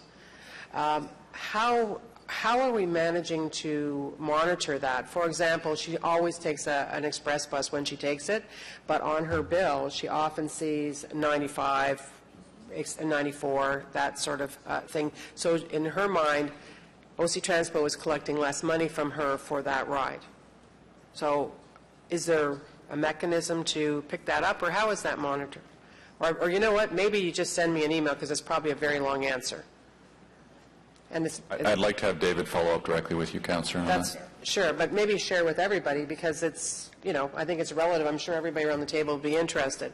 The other thing I wanted to say is I was very concerned yesterday to receive the email talking about the temporary move or the immediate move of the ticket Presto purchase center at the Rideau Center. And you're saying that, in the next 18 months we hope to find a permanent location. What I'm concerned about is from a couple of different ways. Number one, we're hearing around the table, we see the report, we saw the presentation. Clearly we're not having the success quickly in convincing people to purchase their Prestos and be loyal to Presto in a quick way. So my concern is having, any time I was by the OC Transpo unit center at the Rideau Center at the end of September. The lineups were right out onto the Mackenzie King Bridge. There was a very short line, so I imagine it's the same story as we are hearing at OC Transpo. But given the fact that all of those buses, clearly the will of the public is still at this point not to go electronic, but clearly to have that touchy feel with a public representative. And we see that at the library. It's the same kind of customer service mindset. So what is that going to do to them when you have all of those people disadvantaged by moving the kiosk from that location, which is right at the doors basically, all the way over to the pathway that goes over the Rideau Street, not the direct route? How many people do you think that we'll lose, or do you think that we actually might gain more people on electronically? And would that be an option to actually push that very hard to say this is going to be way more convenient for you to do this?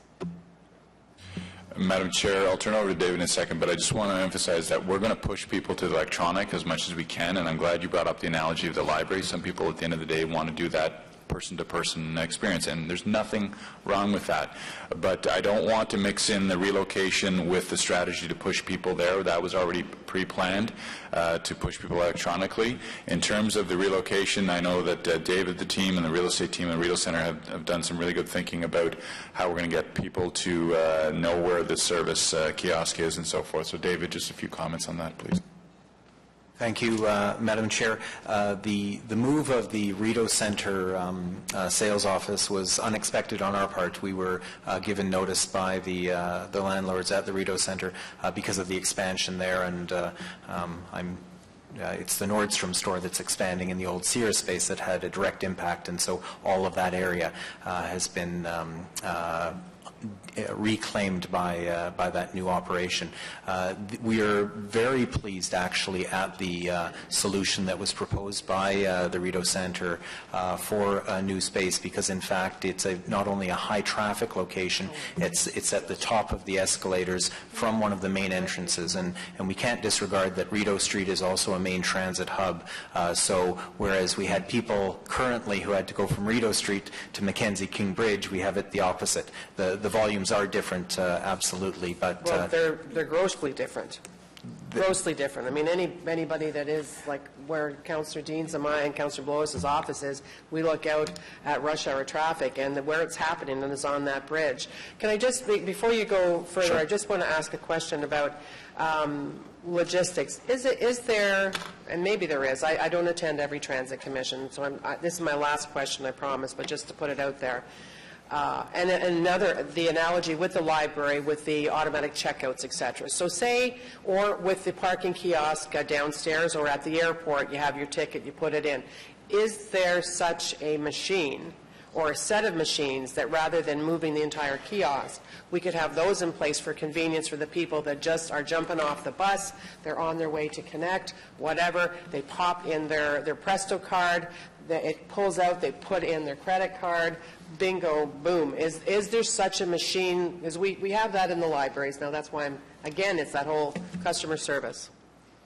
So, Madam Chair, later this year, Mr. Scrimgeour is bringing a very comprehensive report on the Confederation line and the fare strategy for that speaks to fare gates, also speaks to all the other infrastructure that we've talked about in the past. You're talking about an auto reload kiosk. That will be part of the discussion. It will also be part of the discussion where you can get your, instead of tickets, you get what are called limited use mediums, so that's a disposable card, and so forth. Needs to deep thinking on that because they're expensive machines and where we locate them and so forth. But that's all part of that strategy report. The concepts around that will be coming in that report later this year to the Transit Commission. Well, that would certainly be, I think, a great benefit if it works. And I'm glad to hear you're doing it. I just wish that you hadn't been surprised earlier before being able to go in that way, you know, with the move, because I really am concerned about Madam Chair, and I'm just hoping that you'll put some money towards specific advertising campaign for those people that are currently using that location. Thank you very much. Thank you very much, Councillor Harder. Commissioner Blake. Thank you very much, Madam Chair. Just something I've been hearing from constituents on Presto, and I wanted to get some clarity on it. They're saying that when they put e-purse dollars on the card, that those dollars are expiring after 30 days, or they're getting a warning that those dollars will expire after 30 days. And I'm wondering if you can clarify that. Madam Chair, I'd be happy to clarify that. Money, once it is put on your card and you tap and complete the transaction, that money is on the card in perpetuity as long as the card doesn't expire in 5 years in the usual process of the card's life itself. But once you have loaded money on the card, it remains. What people are hearing or observing is that you need to complete your transaction within 30 days. So if you've started your transaction online and sent and filled out the various requirements and paid by Interac or Visa, then that transaction goes up into the cloud waiting for you to tap your card on a bus in order to complete the transaction. You must do that within 30 days. So that if I loaded money on my card today and went on and did not use my card for 6 months, that transaction would be reversed after 30 days because the credit card company or the Interac will not hold that transaction for longer than 30 days. Sure. And is there a service fee for that reversal? For the reversal, not that I'm aware of. Okay. If I have a monthly pass and I'm putting a couple bucks on e-purse, either to share with my son or what have you, does the tapping of the monthly pass confirm the transaction for the e-purse? Yes, it does. Okay. Thank you, Madam Chair. Thank you, Commissioner Blake. Seeing no further questions received on the report. Received. Thank you. We'll now move to item number 4, Paratranspo electronic fare payment system. And Mr. Manconi, I'll let you begin.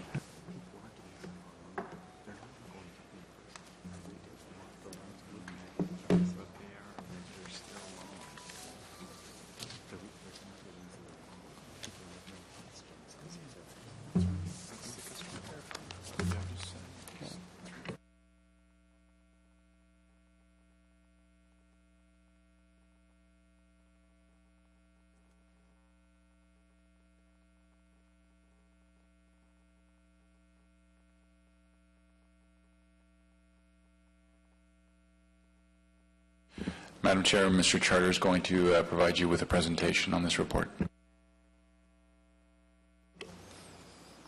Good morning, Madam Chair and members of the Transit Commission. The purpose of this report is to provide you with an update on the status of the development of the Paratranspo electronic fare payment system.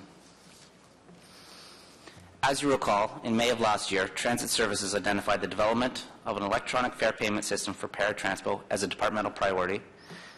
This was presented to the Transit Commission in the 2012 Departmental Priorities Report and was received by the Transit Commission on May 16, 2012.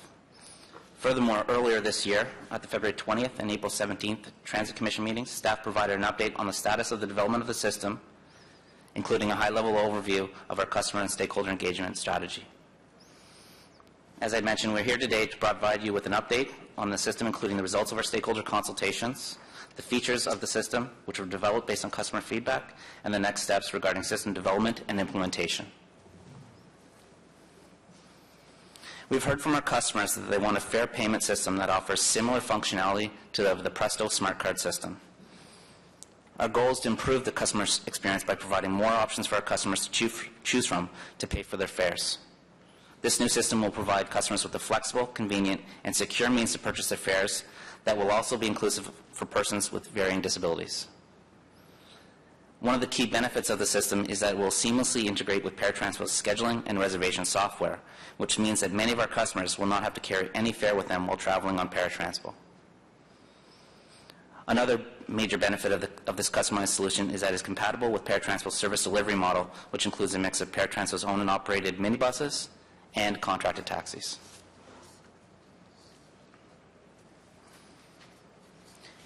When City Council originally approved the Metrolinx Presto Smart Card system for OC Transpo in 2007, conventional transit and Paratranspo were included in the project.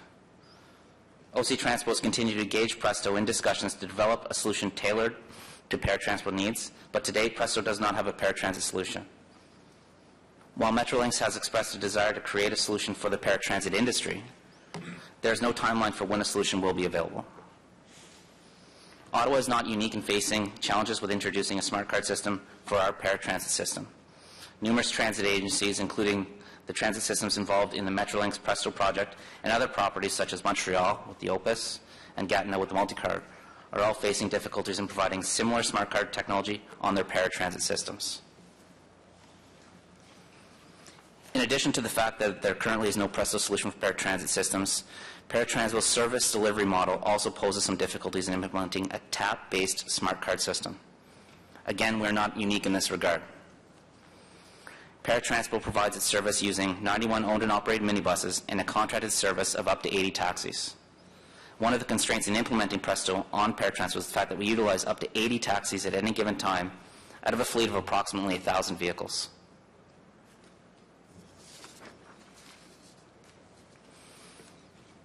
The next two slides provide a high-level overview of what the entire Paratranspo fare payment options will look like once we roll out the new electronic fare payment system. I'll elaborate further on the exact details of the features throughout this presentation. The various tools are all about providing our customers with more choices that best meet their travel requirements. The Paratranspo electronic fare payment system will offer tools for customers to purchase monthly passes and or to pay per trip. Paratranspo will also begin accepting Presto monthly period passes, and I'll elaborate upon that a little bit later. This slide demonstrates the options available to customers who ride solely on Paratranspo. For the customer that travels on a frequent basis, they may find that the best value for their money is to purchase a monthly pass. In this case, under the new system, customers will be able to, one, use a Parapass and a Parapass is an electronic account that a customer will set up with Paratranspo. They will load the account with the same monthly pass options as they have today, for example, an adult pass, a senior pass, or a community pass. They will also have the ability to use a Presto monthly pass or use an existing monthly paper pass product. For customers that travel on an occasional basis, they may find that the best value for their money is to pay per trip. In this case, these customers will be able to choose to use a Parapurse, and a Parapurse will allow customers to create an electronic account with Paratranspo and load it with a specific dollar amount and pay per trip, use tickets, or cash. The next slide demonstrates the options available to a customer that travels on both Paratranspo and on our conventional system. Again, for customers that travel on a frequent basis, they may find that the best value for their money is to purchase a monthly pass. In this case, customers will be able to choose to use a Presto monthly pass or use an existing monthly paper pass product. For customers who travel on an occasional basis but travel on both systems, they may find the best value for their money is to pay per trip. In this case, customers will be able to choose to load an electronic Parapurse account with money for use on Paratranspo, load a Presto e-purse card with money for use on conventional transit, use cash, tickets, or any combination of.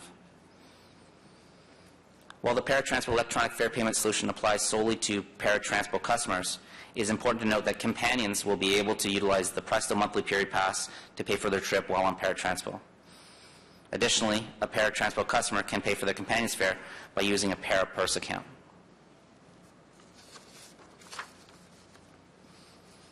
So now I'd like to take a few minutes to describe the development and the features of the Paratranspo electronic fare payment system.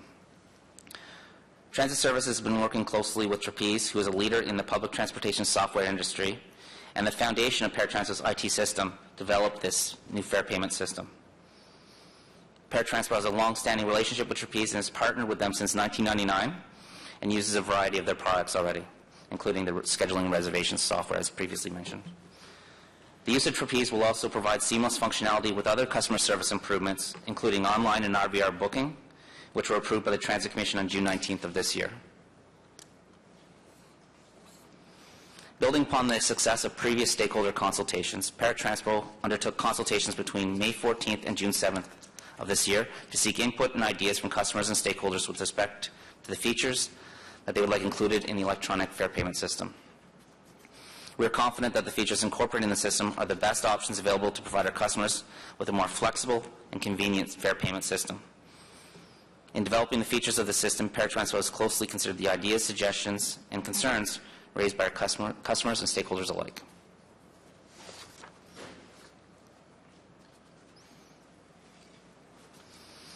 So we've been able to provide the features that are identified on the next two slides.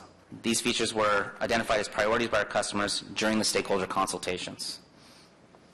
So they include various means to purchase fares, that being online, by phone, or in person, a range of means to purchase fares, including cash, credit card, debit card, options to best suit customers' day-to-day travel needs, choices, auto-renew for a monthly pass, and auto-load for a pay-per-trip, allowing customers to pay for trips at the time of booking so that they wouldn't have to carry fare media with them, debiting money from a customer's account as close as possible to when the trip is taken,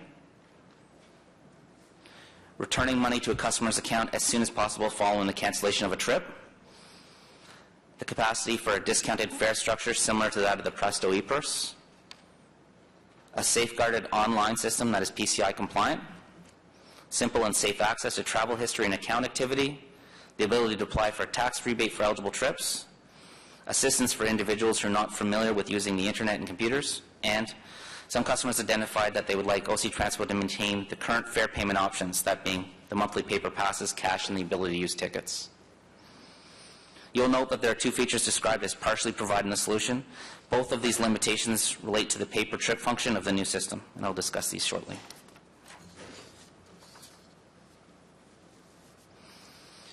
As I noted earlier, Paratranspo customers will have the option of purchasing a monthly electronic pass known as a Parapass, or paying per trip electronically using a Parapurse.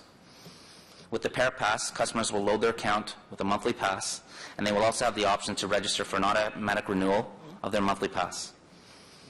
When customers book their trip with Paratranspo at the time, the back office system will verify that the customer has a monthly pass in their account. With the Pair Purse, customers will load an account with a dollar amount. They will also be able to register for automatic load functions so that when their account reaches a specific level, the account will be reloaded with a specific dollar amount. When customers book their trip with Paratranspo, the back office system will automatically deduct the trip fee from the customer's account as close to as possible when the trip is taken. And if for any reason the scheduled trip is not taken, the customer's account will be reimbursed. Customers will also be able to combine the Para Purse account with a monthly Para Pass account to pay for top-ups or to pay for companion fares. Customers will be able to load their Para Pass or Para Purse account in a variety of ways, including online, using a secure, PCI-compliant website, using a credit card or Interac withdrawal from their bank account, by phone, by calling OC Transpo's call center using a credit card, and in person at an OC Transpo Sales and Information Center or at a City Client Service Center using cash, debit card, or a credit card. Some additional benefits of the system include the issuance of a receipt that customers can submit under the Federal Public Tax Credit Program to claim the cost of eligible transit trips. And as I had noted earlier through the consultations, one of the common concerns were surrounding the security of the online system as it relates to personal financial information. The electronic fare payment system will be PCI compliant. A customer's personal information, including payment card data, will be safeguarded in a manner that will alleviate vulnerabilities and prevent theft of cardholder data. Additionally, transit services will be working closely with our finance partners throughout the development process to review and ensure that adequate internal controls related to the fare payment system are put in place prior to its implementation.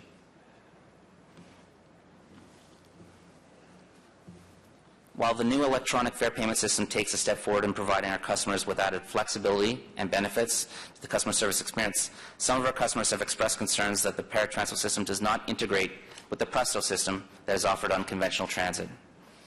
To address this shortcoming, OC Transpo will begin accepting Presto monthly passes on Paratranspo as an option for customers to use both conventional transit and Paratranspo. In order to meet corporate financial auditing standards and procedures and to identify if any top-ups are required, customers who choose to use a Presto card loaded with a monthly pass will be required to show a Paratranspo driver their Presto card and a receipt which details the type of monthly pass that their Presto card is loaded with and the time frame in which the card is valid. We've also developed an administrative back-office process that will be used to authenticate that a Presto monthly pass was in fact loaded onto the card. Lastly, as the Presto card is transferable, customers who value the benefits of transferability will be able to use this feature as well.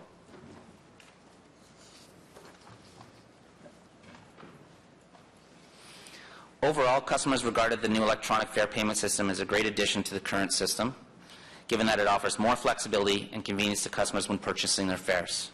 However, there still are some limitations that exist that we will try to address over time. The primary limitation relates to the interoperability of the two systems, specifically the fact that the Para Purse cannot be used to pay for trips on conventional transit, and the Presto e-Purse cannot be used to pay for a trip on Paratranspo. So the pay-per-trip function is not interoperable between the two systems. Additionally, as the Paratranspo electronic fare payment system is tailored to Paratranspo, customers will not be able to use the Para Purse or Para Pass to pay for their trips on any other transit system. Transit services will use existing funds in the transit services IT budget that was set aside for OC Transpo's smart card system to pay for system implementation and rollout.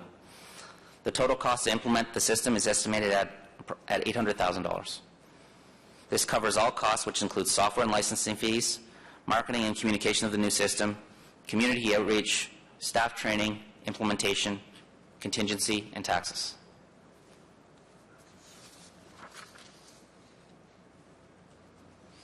So overall, we're confident that we've developed a system that will offer customers greater flexibility and added convenience when purchasing trips on Paratranspo. This new system reinforces OC Transpo's commitment to improving the customer service experience and also supports the City of Ottawa's efforts to meet requirements of the Accessibility for Ontarios with Disabilities Act, which aims to achieve full accessibility throughout Ontario by 2025. We have taken a long-term strategic approach in developing a system that will benefit and appeal to our current and future customer base. And following receipt of this report, OC Transpo will develop a Presto card distribution plan and rollout strategy to ensure that Paratranspo customers will have the option of obtaining a no-fee Presto card. Paratranspo will begin accepting Presto monthly period passes on Paratranspo in December of this year. Furthermore, Paratranspo will finalize the detailed system requirements of the electronic fare payment system and will move forward with the implementation of the new tools. System testing and training is planned to take place in the third quarter of 2014, with system piloting anticipated to take place in the fourth quarter of 2014, followed by full system implementation in the first quarter of 2015. Madam Chair, that concludes our presentation. Thank you. Thank you very much, Mr. Charter, for your presentation. There are a number of public delegations. I'm going to call them first, and then we'll go to questions to staff. We'll start with Kevin Kinsella, and on deck is Catherine Gardner.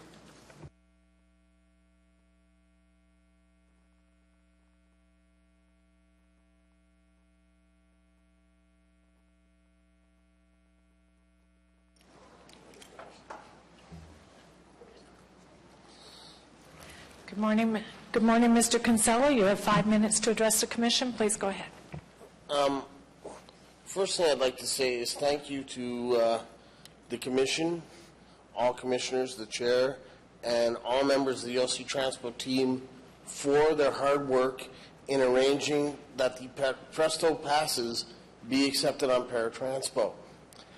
But when I looked at the report, and I must say, it really is a reinvention of the wheel based on the fact that Metrolinx hasn't given you a timeline. Metrolinx has basically all of the features that you mentioned in the trapeze planned, or they're supposed to be working on those eventually for paratransit systems throughout Ontario. Now, the problem really is that Metrolinx has disentitled people by not implementing that timeline in a fashion. In fact, it says we're going to do all our conventional transit first, and then we're going to look at implementing things like having it so that you don't even have to tap a card. You can just carry it on with you, and we'll know. That sort of thing. I think that while I admire what OC Transpo is trying to do here and what Paratranspo is trying to do here, I think perhaps a better thing to do would be to look at the accessibility plan that Metrolinx has provided and push very, very hard to work with them to make the system completely seamless. Because I still have yet to figure out, okay, I'd have to have a Presto purse and a para purse because, okay, my wife will sometimes travel with me as a companion. I'll have other companions on Paratranspo. You know, if for any reason I'm taking more than one person on the bus, you know, other than an attendant, I will need, you know, a Presto purse as well. Why not work together? Why reinvent the wheel? Perhaps if Paratranspo is so confident that it can have this system together by 2015, it can sell it to Metrolinx.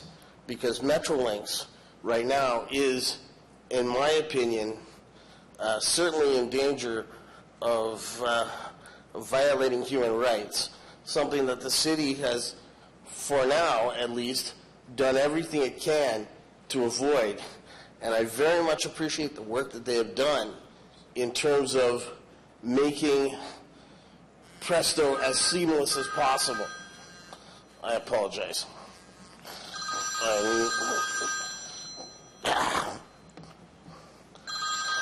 Sorry about this, but not my phone. So, but anyway, I don't see a reason, if you read the Presto plan, the accessibility plan, to reinvent the wheel. I see more of a reason for this commission to push extremely hard on Metrolinx to do their job, which is to make Presto available to everyone properly. Thank you. And thank you very much, Mr. Kinsella. And I can tell you that we have had many conversations with Metrolinx on this topic. We understand that the best solution would be a Presto solution that was available on the same basis to everyone. Mr. Hollis from Metrolinx is here, and when he addresses the Commission as the next item, I'm sure he will address this specific issue. He is aware that we're very concerned about it. So thank you very much for being here this morning. Our next speaker is Catherine Gardner, and Ms. Gardner will be followed by Dr. Richard Hogan. Thank you very much. I'd like to also thank OC Transpo and members of the Commission.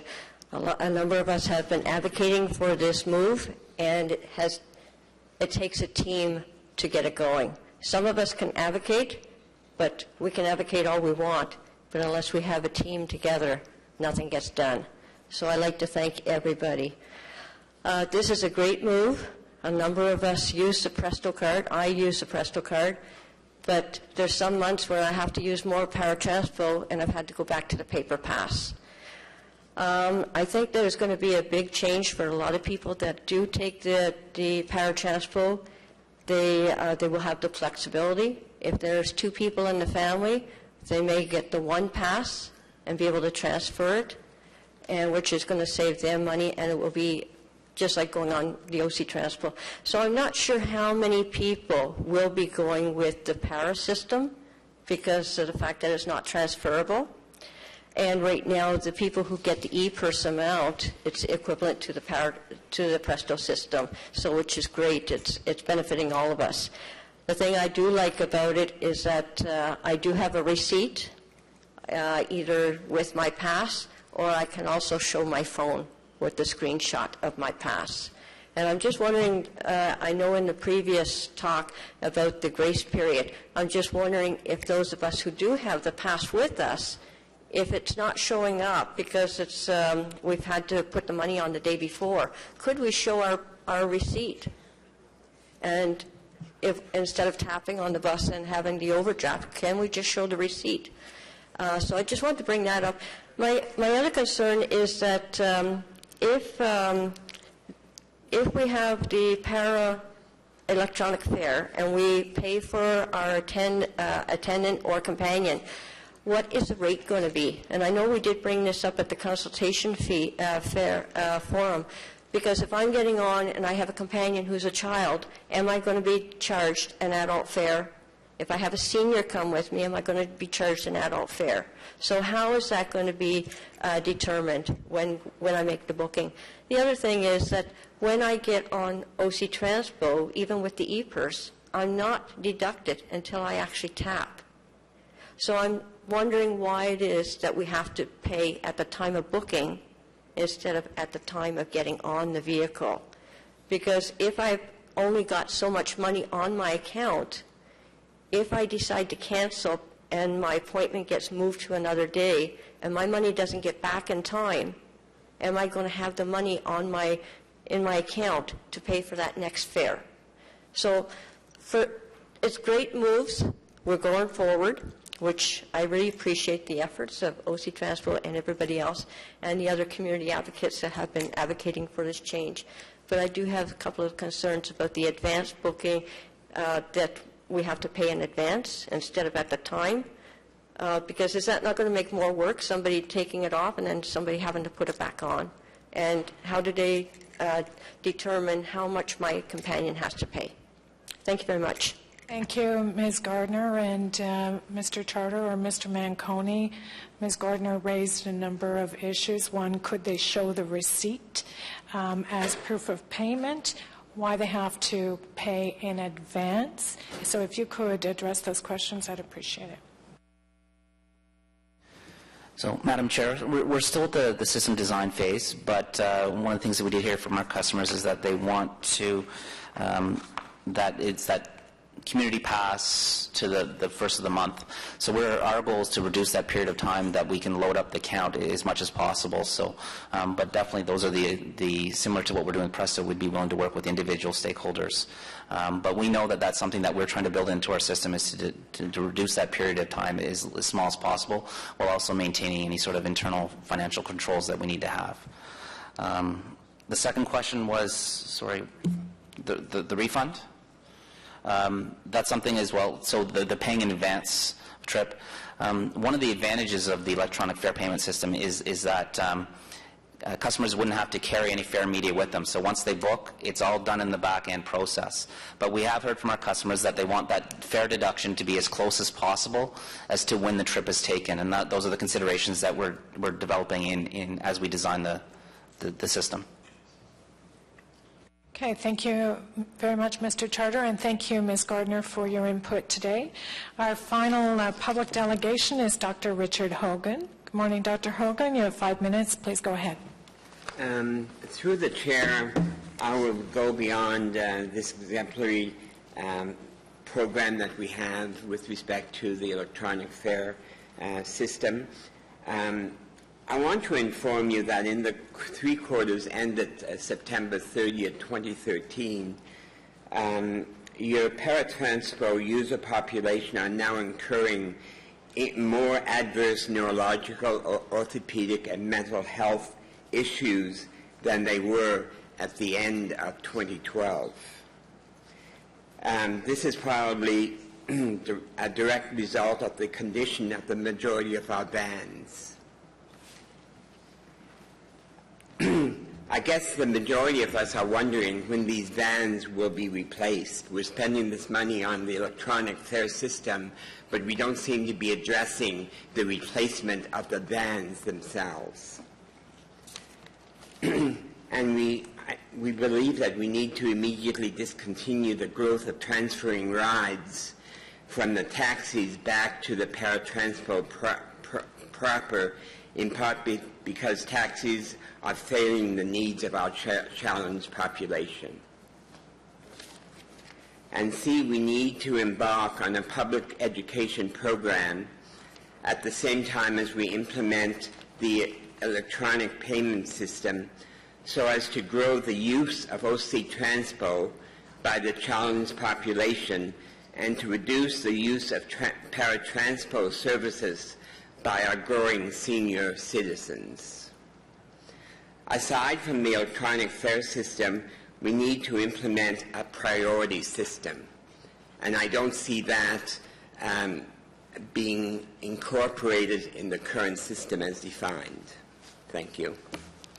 Thank you, Dr. Hogan, for being here. Some of the issues that you raised are not germane to the item on the agenda today, but we certainly have been addressing the issue of replacement vehicles in the para-fleet and the priority booking system. So those are things that are being addressed with the OC Transpo staff. Seeing no further delegations, are there any questions to staff on this item? Seeing none received. Okay. Item number 5 is the presentation from Metrolinx. So I invite the Metrolinx people to come forward.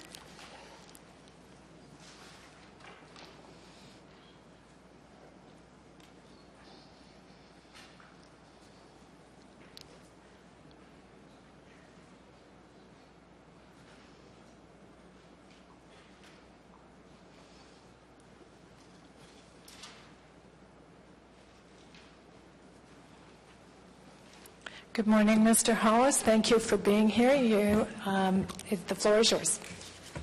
Good morning, Madam Chair, as well, and members of the Commission. I'm pleased to be here once again to share the Presto story and to talk about what's coming up.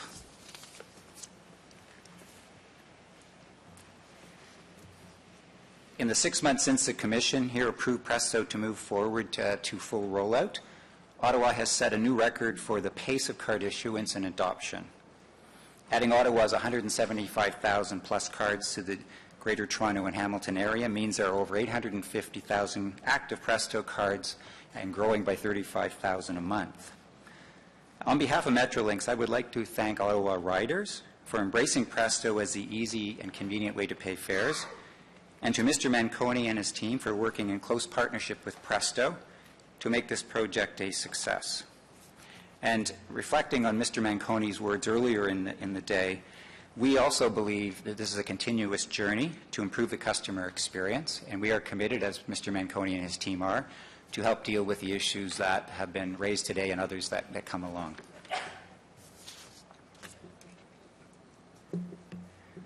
The so-called Release 2.2. One of Presto's original goals was to provide a common fare payment system across Ontario. With the release of 2.2, we will achieve true interoperability across all 10 transit agencies in the Presto system. What this means is that 175,000 Ottawa Presto customers will soon be able to tap their cards in the Greater Toronto and Hamilton area to pay a fare from their e-purse. And the 675,000 cards in the GTHA can tap their cards in Ottawa. All common concession categories, such as seniors, child, and student, will also be honored in both regions. However, transit agency-specific passes are local and are not available out of region. In addition, with this release, brings the latest online payment option with the addition of the Visa debit card. So customers can use that card as an option online.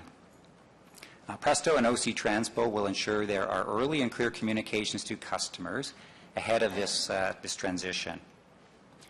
Fare transaction readers on buses and stations will not be impacted during the transition, so riders can continue to tap and pay with confidence on buses and at stations. Transition will occur over a single weekend, during which specific online services will be stopped for short periods to enable conversion. The final launch date will be determined with our transit agency partners. Our collective goal will be to ensure a positive customer experience with minimal impacts. When complete, all Presto agencies and customers will be served from the same central system, and this will permit all future innovations to be available to all participants at the same time. Online card loads. We know that online card loads and the delays are one of the top 3 concerns expressed by customers in having online transactions recorded on their cards. Just for background, the Presto card contains a computer chip which actually stores the passes and e-purse value on the card. This ensures that when you tap a card reader, there is no dependence on an external network, which means higher reliability, especially on buses when they are out in their service areas. For in-person loads at agency offices or customers who have set up auto load, as mentioned earlier today, the pass or e-purse value is immediately available for use. For customers who perform one-time loads online, the lag is a result of waiting for buses to enter their garage where those transactions are downloaded to bus readers, either using Wi-Fi or, in the case of Ottawa, cellular links. This method was deemed sufficient and economical when first developed. However, the cellular coverage has improved and data plans are more affordable. We are working with a number of Presto partner agencies to enable more frequent downloads to buses while they're out in their service areas. Presto Central System produces download lists every 4 hours. In fact, O-Train station readers, which are hardwired, are updated on that frequency.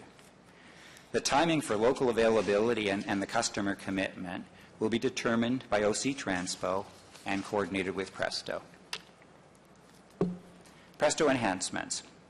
This spring, Presto initiated a refresh of our 5-year strategy. As you all know, much has happened since it was last updated in 2011. Our focus for the last few years has been ensuring a successful Ottawa launch and a ramp-up across the Greater Toronto and Hamilton area. Last fall as well, we welcomed TTC as a full participant in Presto. And technology innovation continues to advance quickly. We are aware a number of Presto roadmaps have been presented here and in the Greater Toronto and Hamilton area to outline the path forward, all of which have been input into this refresh process. The strategy has now been drafted and will guide prioritization and investment in new Presto features and services.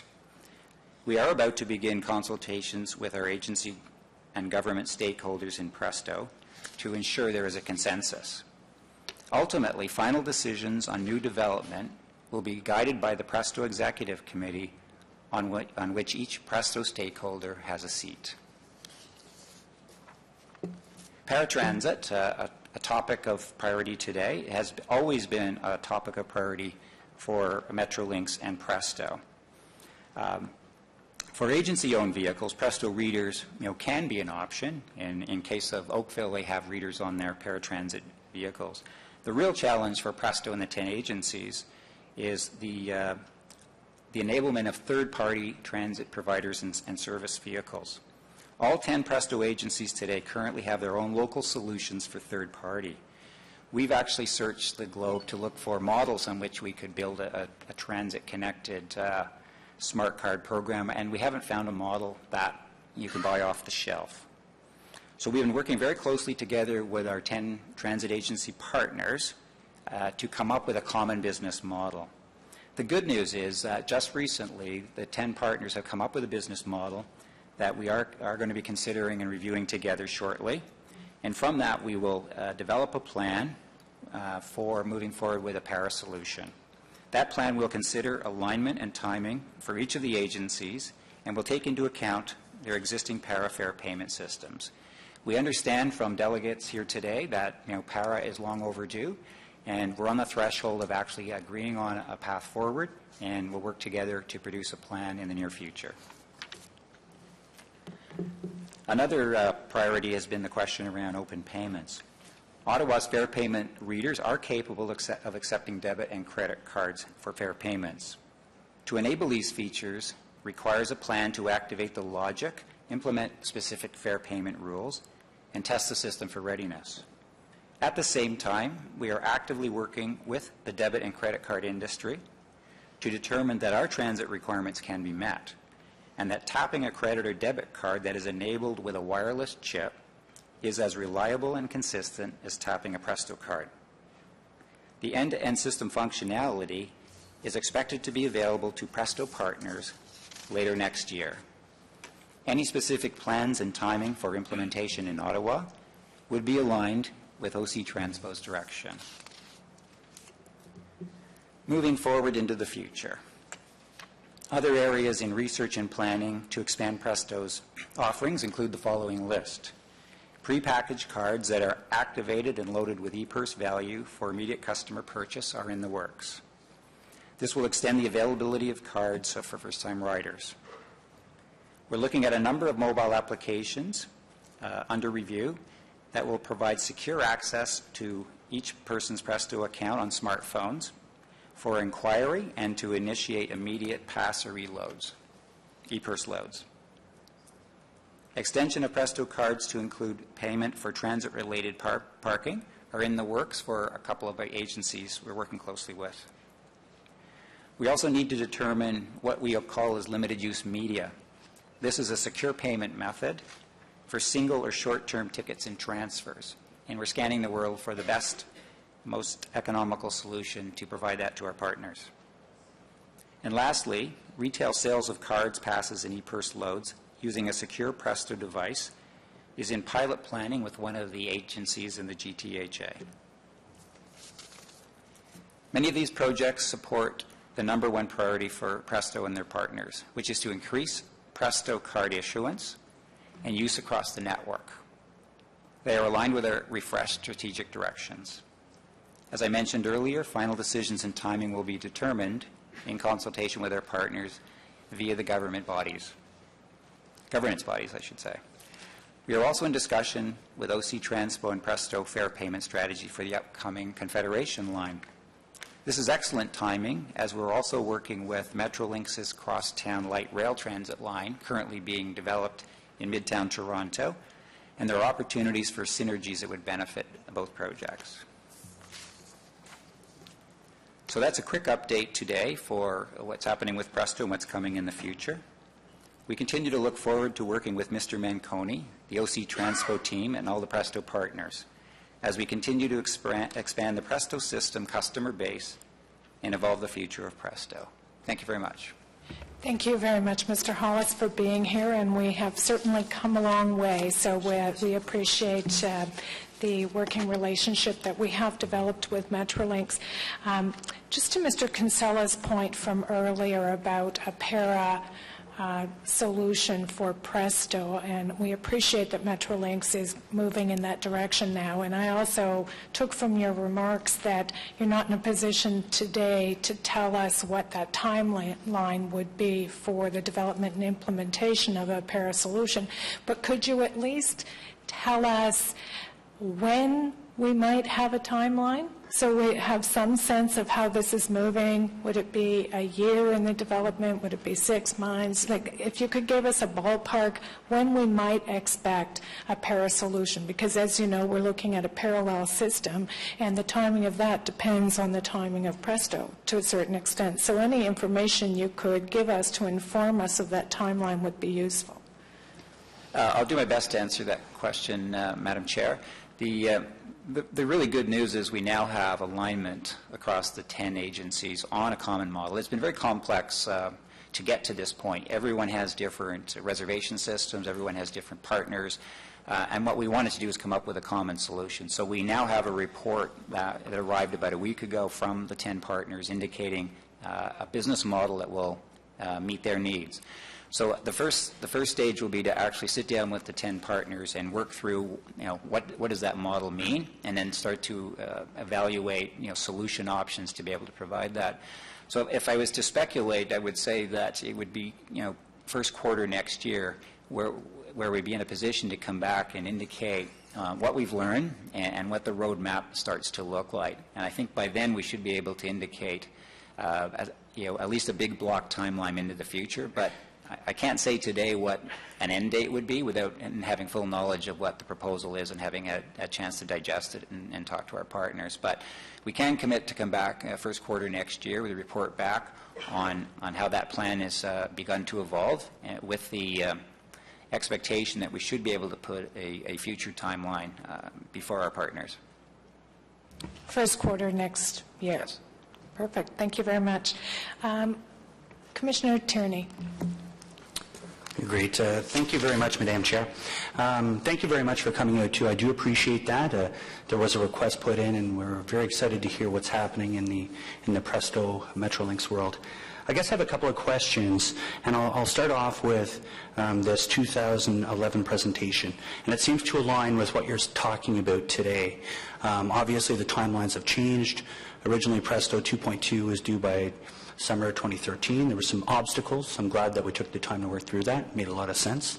But I just want to confirm, it says full open payment, key TTC features, TTC test strategies, corporate accounts, and Journey Planner was all to be part of the 2.2 offering.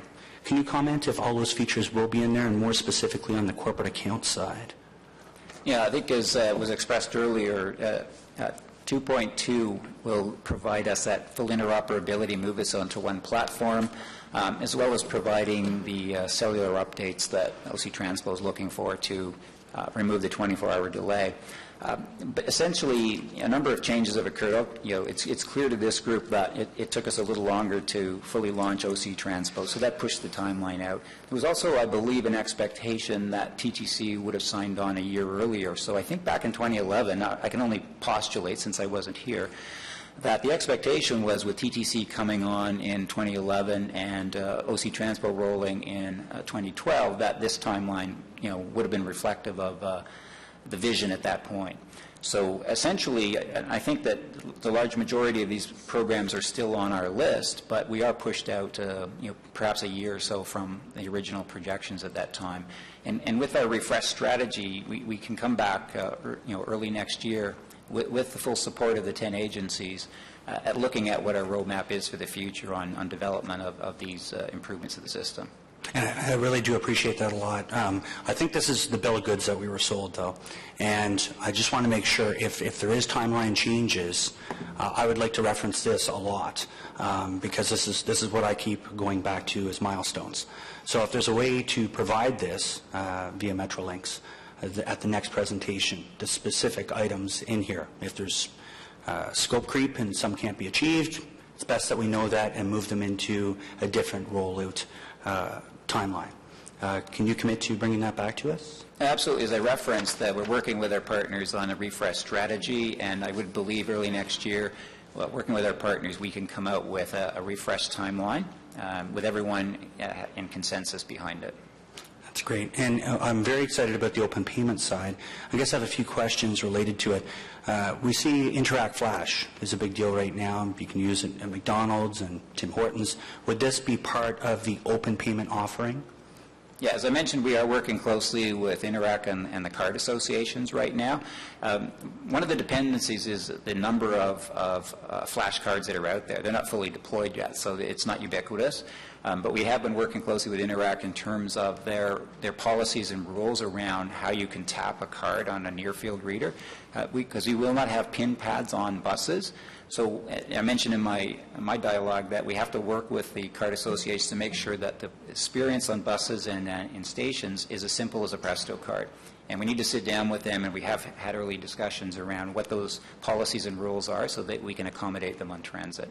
And thank you for that. I agree with the statements you've made. It is still relatively new, but I think it's going to go fast and furious. I'll tell you, when I pull up to McDonald's and I don't have, $2 in my pocket, I like to tap it because it's less embarrassing than punching in the PIN pad. So that being said, I see this as a real option for people, especially, tourists to the city. That being said, a lot of the open payment practices and how you're developing the software. I believe there was a pilot with the TTC, is that correct? We ran a pilot a year ago to this day, actually, to do a proof of concept around taking open payments. And it was very successful. We had a lot of learning from that, and it's being incorporated into our design work right now. And that's why I've indicated today that later next year we'll be ready for full production for those agencies who want to work with us to start deploying debit and credit cards. And so as it stands today, is the TTC doing anything with open payment, or is that pilot now discontinued? No, that was a specific pilot that was discontinued actually last December to take the learning to feed into our design process. So no, that at TTC we still have 14 Presto stations enabled with Presto cards, subway stations enabled with Presto cards, but the full rollout of the TTC has yet to come. That's great. And I heard in the presentation OC Transpo direction for 2.2 implementation is going to be up to us, it sounds like. Is that contingent on striking agreements with credit card industry or banking industry or the card people? Or is there going to be a point where we can actually say, okay, OC Transpo, it's up to you guys. Our 2.2 is done. Everything's included. You guys flip the switch, it's up to you. Is that what I've heard, or is it a different process? Well, this will be something that Mr. Manconi and I would want to discuss, have our teams discuss. But from our point of view, we have some work to do with the Presto system to ensure that we do full enablement, and there'll be work to be done to test and set fare structures within the OC Transpo reader. So there'll be a joint venture, if you like, to work on that. And in terms of the timing of that and any of the pricing structures, obviously that would be Mr. Manconi and his team to work on. But it's our expectation that we will have the technology pieces in place later next year. Okay, great. So we'd expect you back in, and maybe this is more for John, would it be within the first quarter of next year?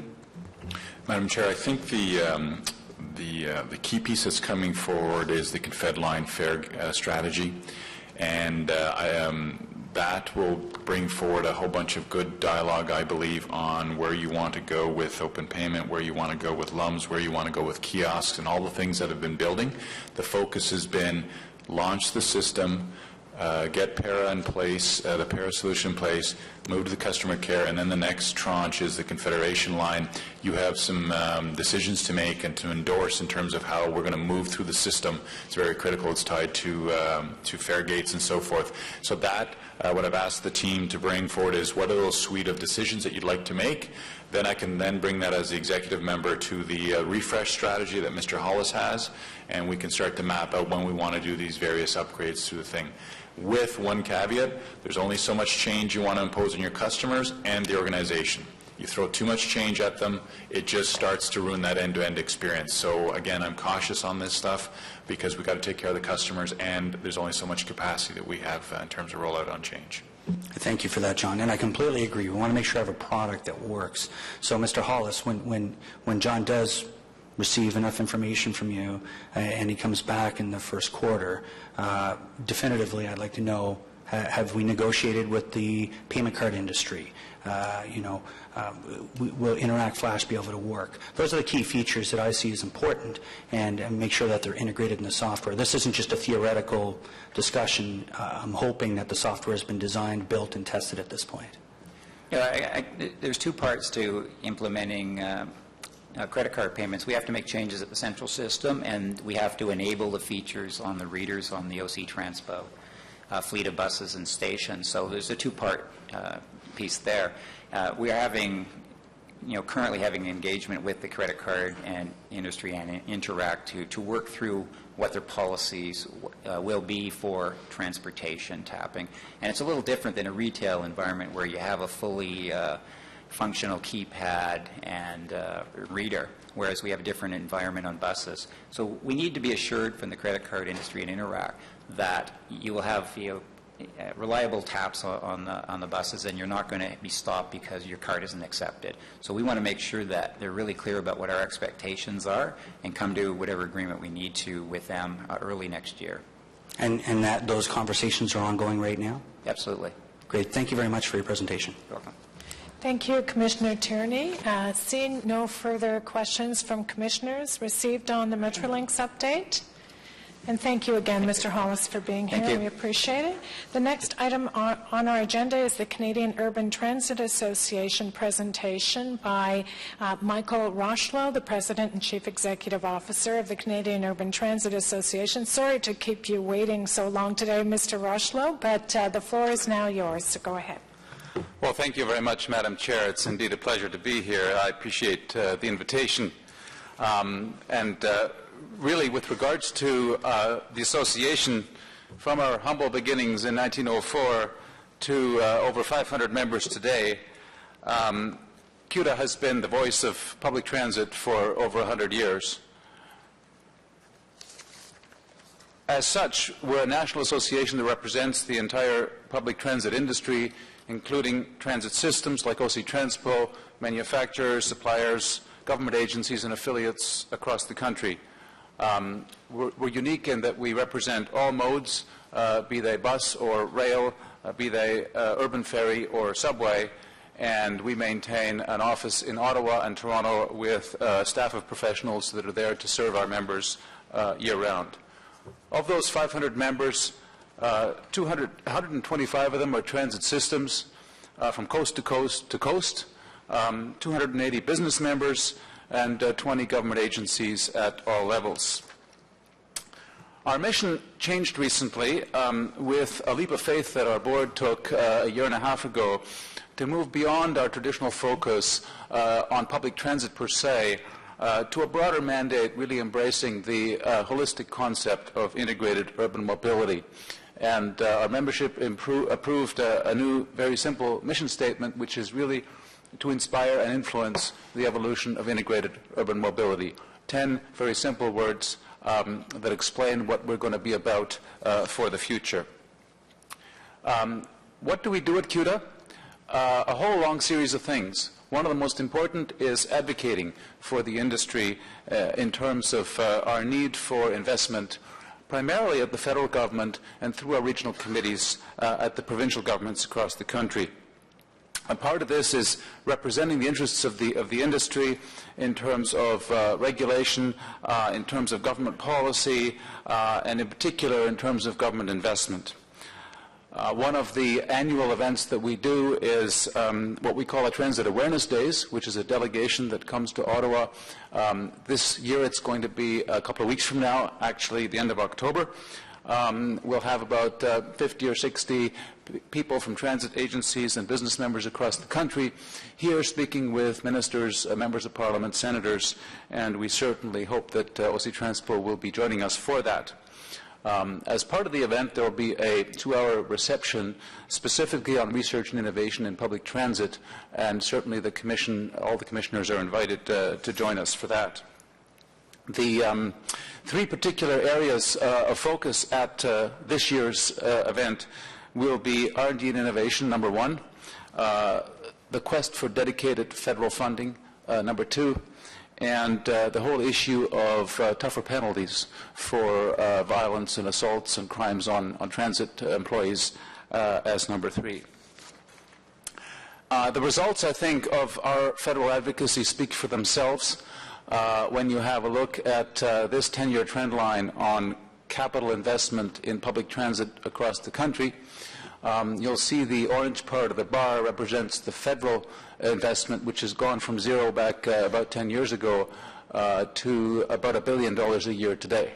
In my entire career, I've never seen a time when there has been as much activity and as much investment going on in transit infrastructure in Canada as today. We're fortunate to have a 10-year plan in place now. The federal government announced in its budget this year a commitment to the New Building Canada plan, which dedicates 10 years of investment, and transit is eligible for all of the funds and programs in this plan. There isn't a dedicated stream for transit at this point, but we're fortunate to have transit eligible in all of those programs. The gas tax fund has been indexed now at 2% per year, and we're a privileged partner with Infrastructure Canada in developing the details of these programs as they get rolled out. Obviously, we're involved in regular events, 2 major annual conferences, a whole series of side events and workshops that we run. And OC Transpo, of course, has been very active at these conferences for a long time. The next one is our Fall Conference and Trans Expo that's coming up in November, the end of November in Calgary.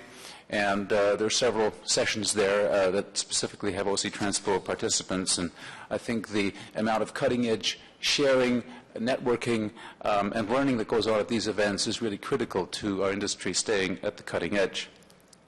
We're involved in a media relations program, clearly a lot of communications that goes along within the industry, as well as an annual awards program that runs both at a corporate and an individual level. And OC Transpo has been a recipient of numerous awards in recent years, including a corporate award in 2011 for the Moving People, Moving People and Count on Me campaigns, and more recently individual awards for Ghislaine Belair and Barbie Clément last year. On the professional development side, we're offering a whole variety of training initiatives that are nationwide, in fact international in nature, be they customer service training through Transit Ambassador, fuel-efficient driving training through the program we call Smart Driver, or assistance with the recruitment and selection of bus operators through the Strata program. And OC Transpo has been involved in all of these along the way. And we're certainly very proud of the work that OC has done, specifically in the redesign of the entire new bus operator training program recently, and now the development of the curbside coaching conversations, what we call the C3 initiative, that will be highlighted at the fall conference in Calgary. The benchmarking and performance indicators that we provide are another very important support for our transit members to measure their own performance, be that financial or operational indicators. There's a whole series of annual reports, be they on fare structures, be they on collective agreements, be they on the performance indicators as such, that are crucial to our members in terms of managing their performance, comparing where it's relevant to other peer groups, and also staying on top of regulatory and other issues. One of these that's come up recently in the last year or two is the concept of a patent troll, which is an entity that has been chasing transit systems with regards to patents that they have on next time arrival technology. We've gone to bat on behalf of the entire industry in this regard in launching a lawsuit a couple of months ago to impeach those patents and put an end to this, and certainly appreciate the support of our members in contributing to a fund that allows us to do that. In terms of benchmarking, just a couple of indicators here to give you an idea of how OC Transpo compares, in this case to a peer group of transit systems of similar size across Canada. You can see that the overall revenue to cost ratio, which is operating revenue divided by total direct expenses, is up near the top of that group. Ridership is right at the top. That's absolute ridership, and so is per capita ridership in the service area. And in terms of operating costs per rider, looks like it's in the middle of a pack, but it's actually close to the bottom because you can see those, most of them are pretty much in that same range. So congratulations to OC Transpo in terms of the excellent performance here in terms of these indicators in comparison with peer group transit agencies. We maintain a whole series of committees, national and regional committee structures. Again, OC Transpo is very active there. In particular, the Transit Board Members Committee is one that represents elected officials and board members of transit agencies across the country. And Madam Chair, I appreciate your involvement and active participation in that committee. What's really important there, I think, as well, is our linkage with FCM, the Federation of Canadian Municipalities, and the chair of that committee, who also sits on our executive. In fact, he's vice chair municipal councils. That's a permanent position we have on our executive committee that makes the link to municipal elected people. Also is the president of AMO and sits on the FCM board. So it's important for us to have that link in terms of the board at FCM and the important work that we do in parallel and in collaboration, both with regards to policy development and government relations. Pleased to say that John Manconi sits on the CUDA Board of Directors, and really important to have that representation. Another initiative that we're really moving ahead with quickly right now is the concept of customer orientation, and we've got a task force that's going to be tabling the concept of a template for a passenger charter, which will be offered to all of our members as a kind of a blueprint that they can use going forward to develop similar models locally.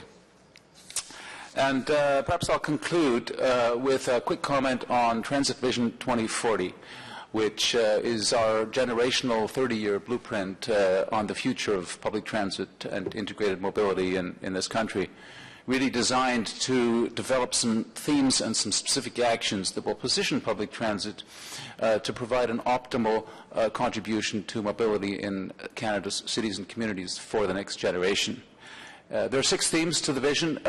The first is making sure that public transit is at the center of community design, urban planning.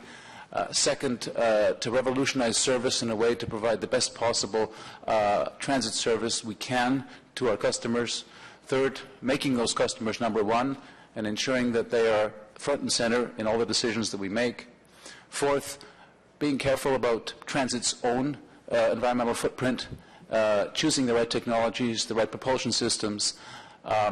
Number 5, having an honest and healthy financial blueprint for investment, both on the capital and operating requirements. And finally, using the resources of the industry to make sure we're at the cutting edge of knowledge and practice, human resources, and supporting those small communities that need to get transit going. And I know that Ottawa has been very active in implementing elements of each of these 6 themes within the responsibility of OC Transpo, and we're certainly pleased to remind the Commission that Ottawa was one of the first cities to pass a resolution officially endorsing Transit Vision 2040, I think back in 2009 or 2010. So with that, I'll conclude by highlighting a few areas where we believe, from a national perspective, OC Transpo has been a real innovator. Let's not forget that Ottawa had the first bus rapid transit system in the world. I keep reminding people elsewhere about this, that the granddaddy of BRTs was here and was the Transitway back in the 1980s. And it is now being converted into light rail and is, as such, the first example in the world of a BRT being converted into an LRT. So congratulations on that. Highest per capita ridership in transit system peer group. We saw those stats. Largest articulated and double-deck bus fleets in Canada. Innovative concept of interlining routes with the service area that you have, the distances that you have to cover, the high peak requirements during the rush hours. That interlining is critical in maintaining an efficient operation, and I think is easy to say the most extensive in the country. Fully accessible system, one of the first to have a fully low-floor fleet, and as I said earlier, introduction of the C3 training with the curbside coaching conversations is certainly an innovation that we're looking forward to hearing more about at the conference next month. So with that, thank you very much again for your attention and for the opportunity to be here and speak to you, Madam Chair. And thank you very much, Mr. Rushlow, for being here today, and thank you for the excellent work that the Canadian Urban Transit Association does. I know I personally call on CUDA frequently to assist me in gathering information about what our other urban transit associations and companies in Canada are doing, and having the rich database that you have and the access to that information is very helpful. And I know that CUDA does great work and you have a great team. So on behalf of OC Transpo, thank you very much for the work that the Canadian Urban Transit Association does. Since you happen to be here on the day that the throne speech is being announced on Parliament Hill, I thought I'd take the opportunity to ask you if you have any sort of inside information that there might be some direction of the federal government when it comes to transit in Canada and their future plans. Well, to be perfectly honest, I don't know any more about what will be in the throne speech than what we read in the paper this morning. I am fortunate enough to have been invited to attend, so I will be at the throne speech this afternoon, and we'll have an opportunity to attend a reception with the Prime Minister and the Cabinet Ministers in advance. So it'll be a good opportunity to continue talking to them about that issue and about the importance, and thanking them for the work that they've done in the past. In all honesty, though, I think that the key development around infrastructure and transit was the 10-year plan that was announced in the last budget. That is pretty solid now in terms of kind of the big picture framing of that infrastructure plan. So I expect that there's probably not going to be much new on that front in today's throne speech. The real issue will be working out the details of the elements and the programs within that infrastructure plan, which I expect will be happening over the next 3 to 6 months. Okay, thank you for that, Mr. Rushlow. Commissioner Tierney, you have a motion to introduce? Yes, I do. Thank you very much, Madam Chair, and thank you to CUDA. We often reference them at FCM as well for the great work that they do, so we thank you for that. The motion that's in front of us today is related to looking to support CUDA in the fight against the scrupulous actions of patent trolls, in this case Donovan Investments. Patent trolls target application developers and others claiming patent infringement. These frivolous suits, in this case Donovan Investments, registered in the Virgin Islands, by the way, and corresponding through Geneva, Switzerland, does not explain where the infringements are, but are quick to ask for money. An example is Donovan Investments has gone after 42 people, 32 in the last year, including the Société de Transport de Montréal, Larry Dunkelman and his one of our open data winners, and many others. Even though we are not named in any of these suits, it's important that we band together and discourage this practice as we reap the benefits from application developers building applications for us, and we'd really hate to lose that ability we received, which saves us lots of money. So I'll dispense with the whereas, because I think we've done a good job articulating what we're looking for here, and go right to therefore be resolved that the Transit Commission approve that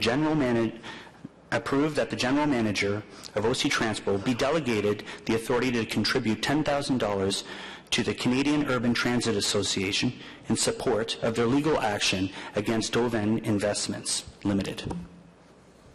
Okay, thank you, Commissioner Tierney. And just to General Manager Manconi, just wanted to ask if you're in agreement with this motion, and if the $10,000,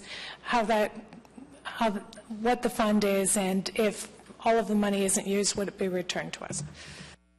So, Madam Chair, that's an upset limit, and if it doesn't get used, absolutely it will be returned to us. The funds would come from existing funding, and we're currently in a positive budget position, and absolutely agree with the motion. Are there any questions on the motion? Seeing none, can we carry the motion? Carried. Thank you. Are there any questions to Mr. Rushlow?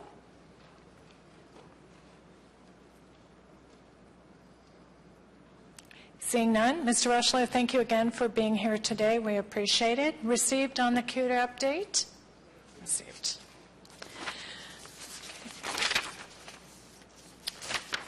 The next items were carried on consent, so we'll move to notices of motion for consideration at a subsequent meeting. I actually do have one. I'm just going to read it. Whereas the last time the advertising standards for OC Transpo were reviewed was in 2009 by the then Transit Committee and Council prior to the creation of the present-day Transit Commission, and whereas some public debate about recent advocacy ad campaigns indicates that a review of the advertising standards is warranted to ensure not only that they comply with the latest case law, but also to ensure the most efficient and transparent review processes and procedures are in place for any proposed advertising campaign, be it resolved that the General Manager of Transit Services, together with the City Clerk and Solicitor, review the advertising standards for OC Transpo to ensure they comply with recent case law and to recommend any required amendments, particularly regarding the internal review process, the dispute resolution procedure, and other administrative processes contained in the standards. So that's a notice of motion for our next meeting. Inquiries? Commissioner Crew. Madam Chair, I do have an inquiry that I'm going to be filing, picking up on the item that I said, and not meaning to be a pain on this. I'm just trying to ensure as I go forward that I'm not speaking from a place of ignorance. So the inquiry is, first of all, are there any technological limitations that would prevent monthly passes purchased on a Presto card from remaining valid for 48 hours into the following month? And secondly, what would be the estimated monthly loss of revenue be if monthly passes purchased on a Presto card were to remain valid for 48 hours into the following month? Thank you. Okay, thank you. Commissioner, any other inquiries? Seeing none, other business? Adjourned. Thank you very much.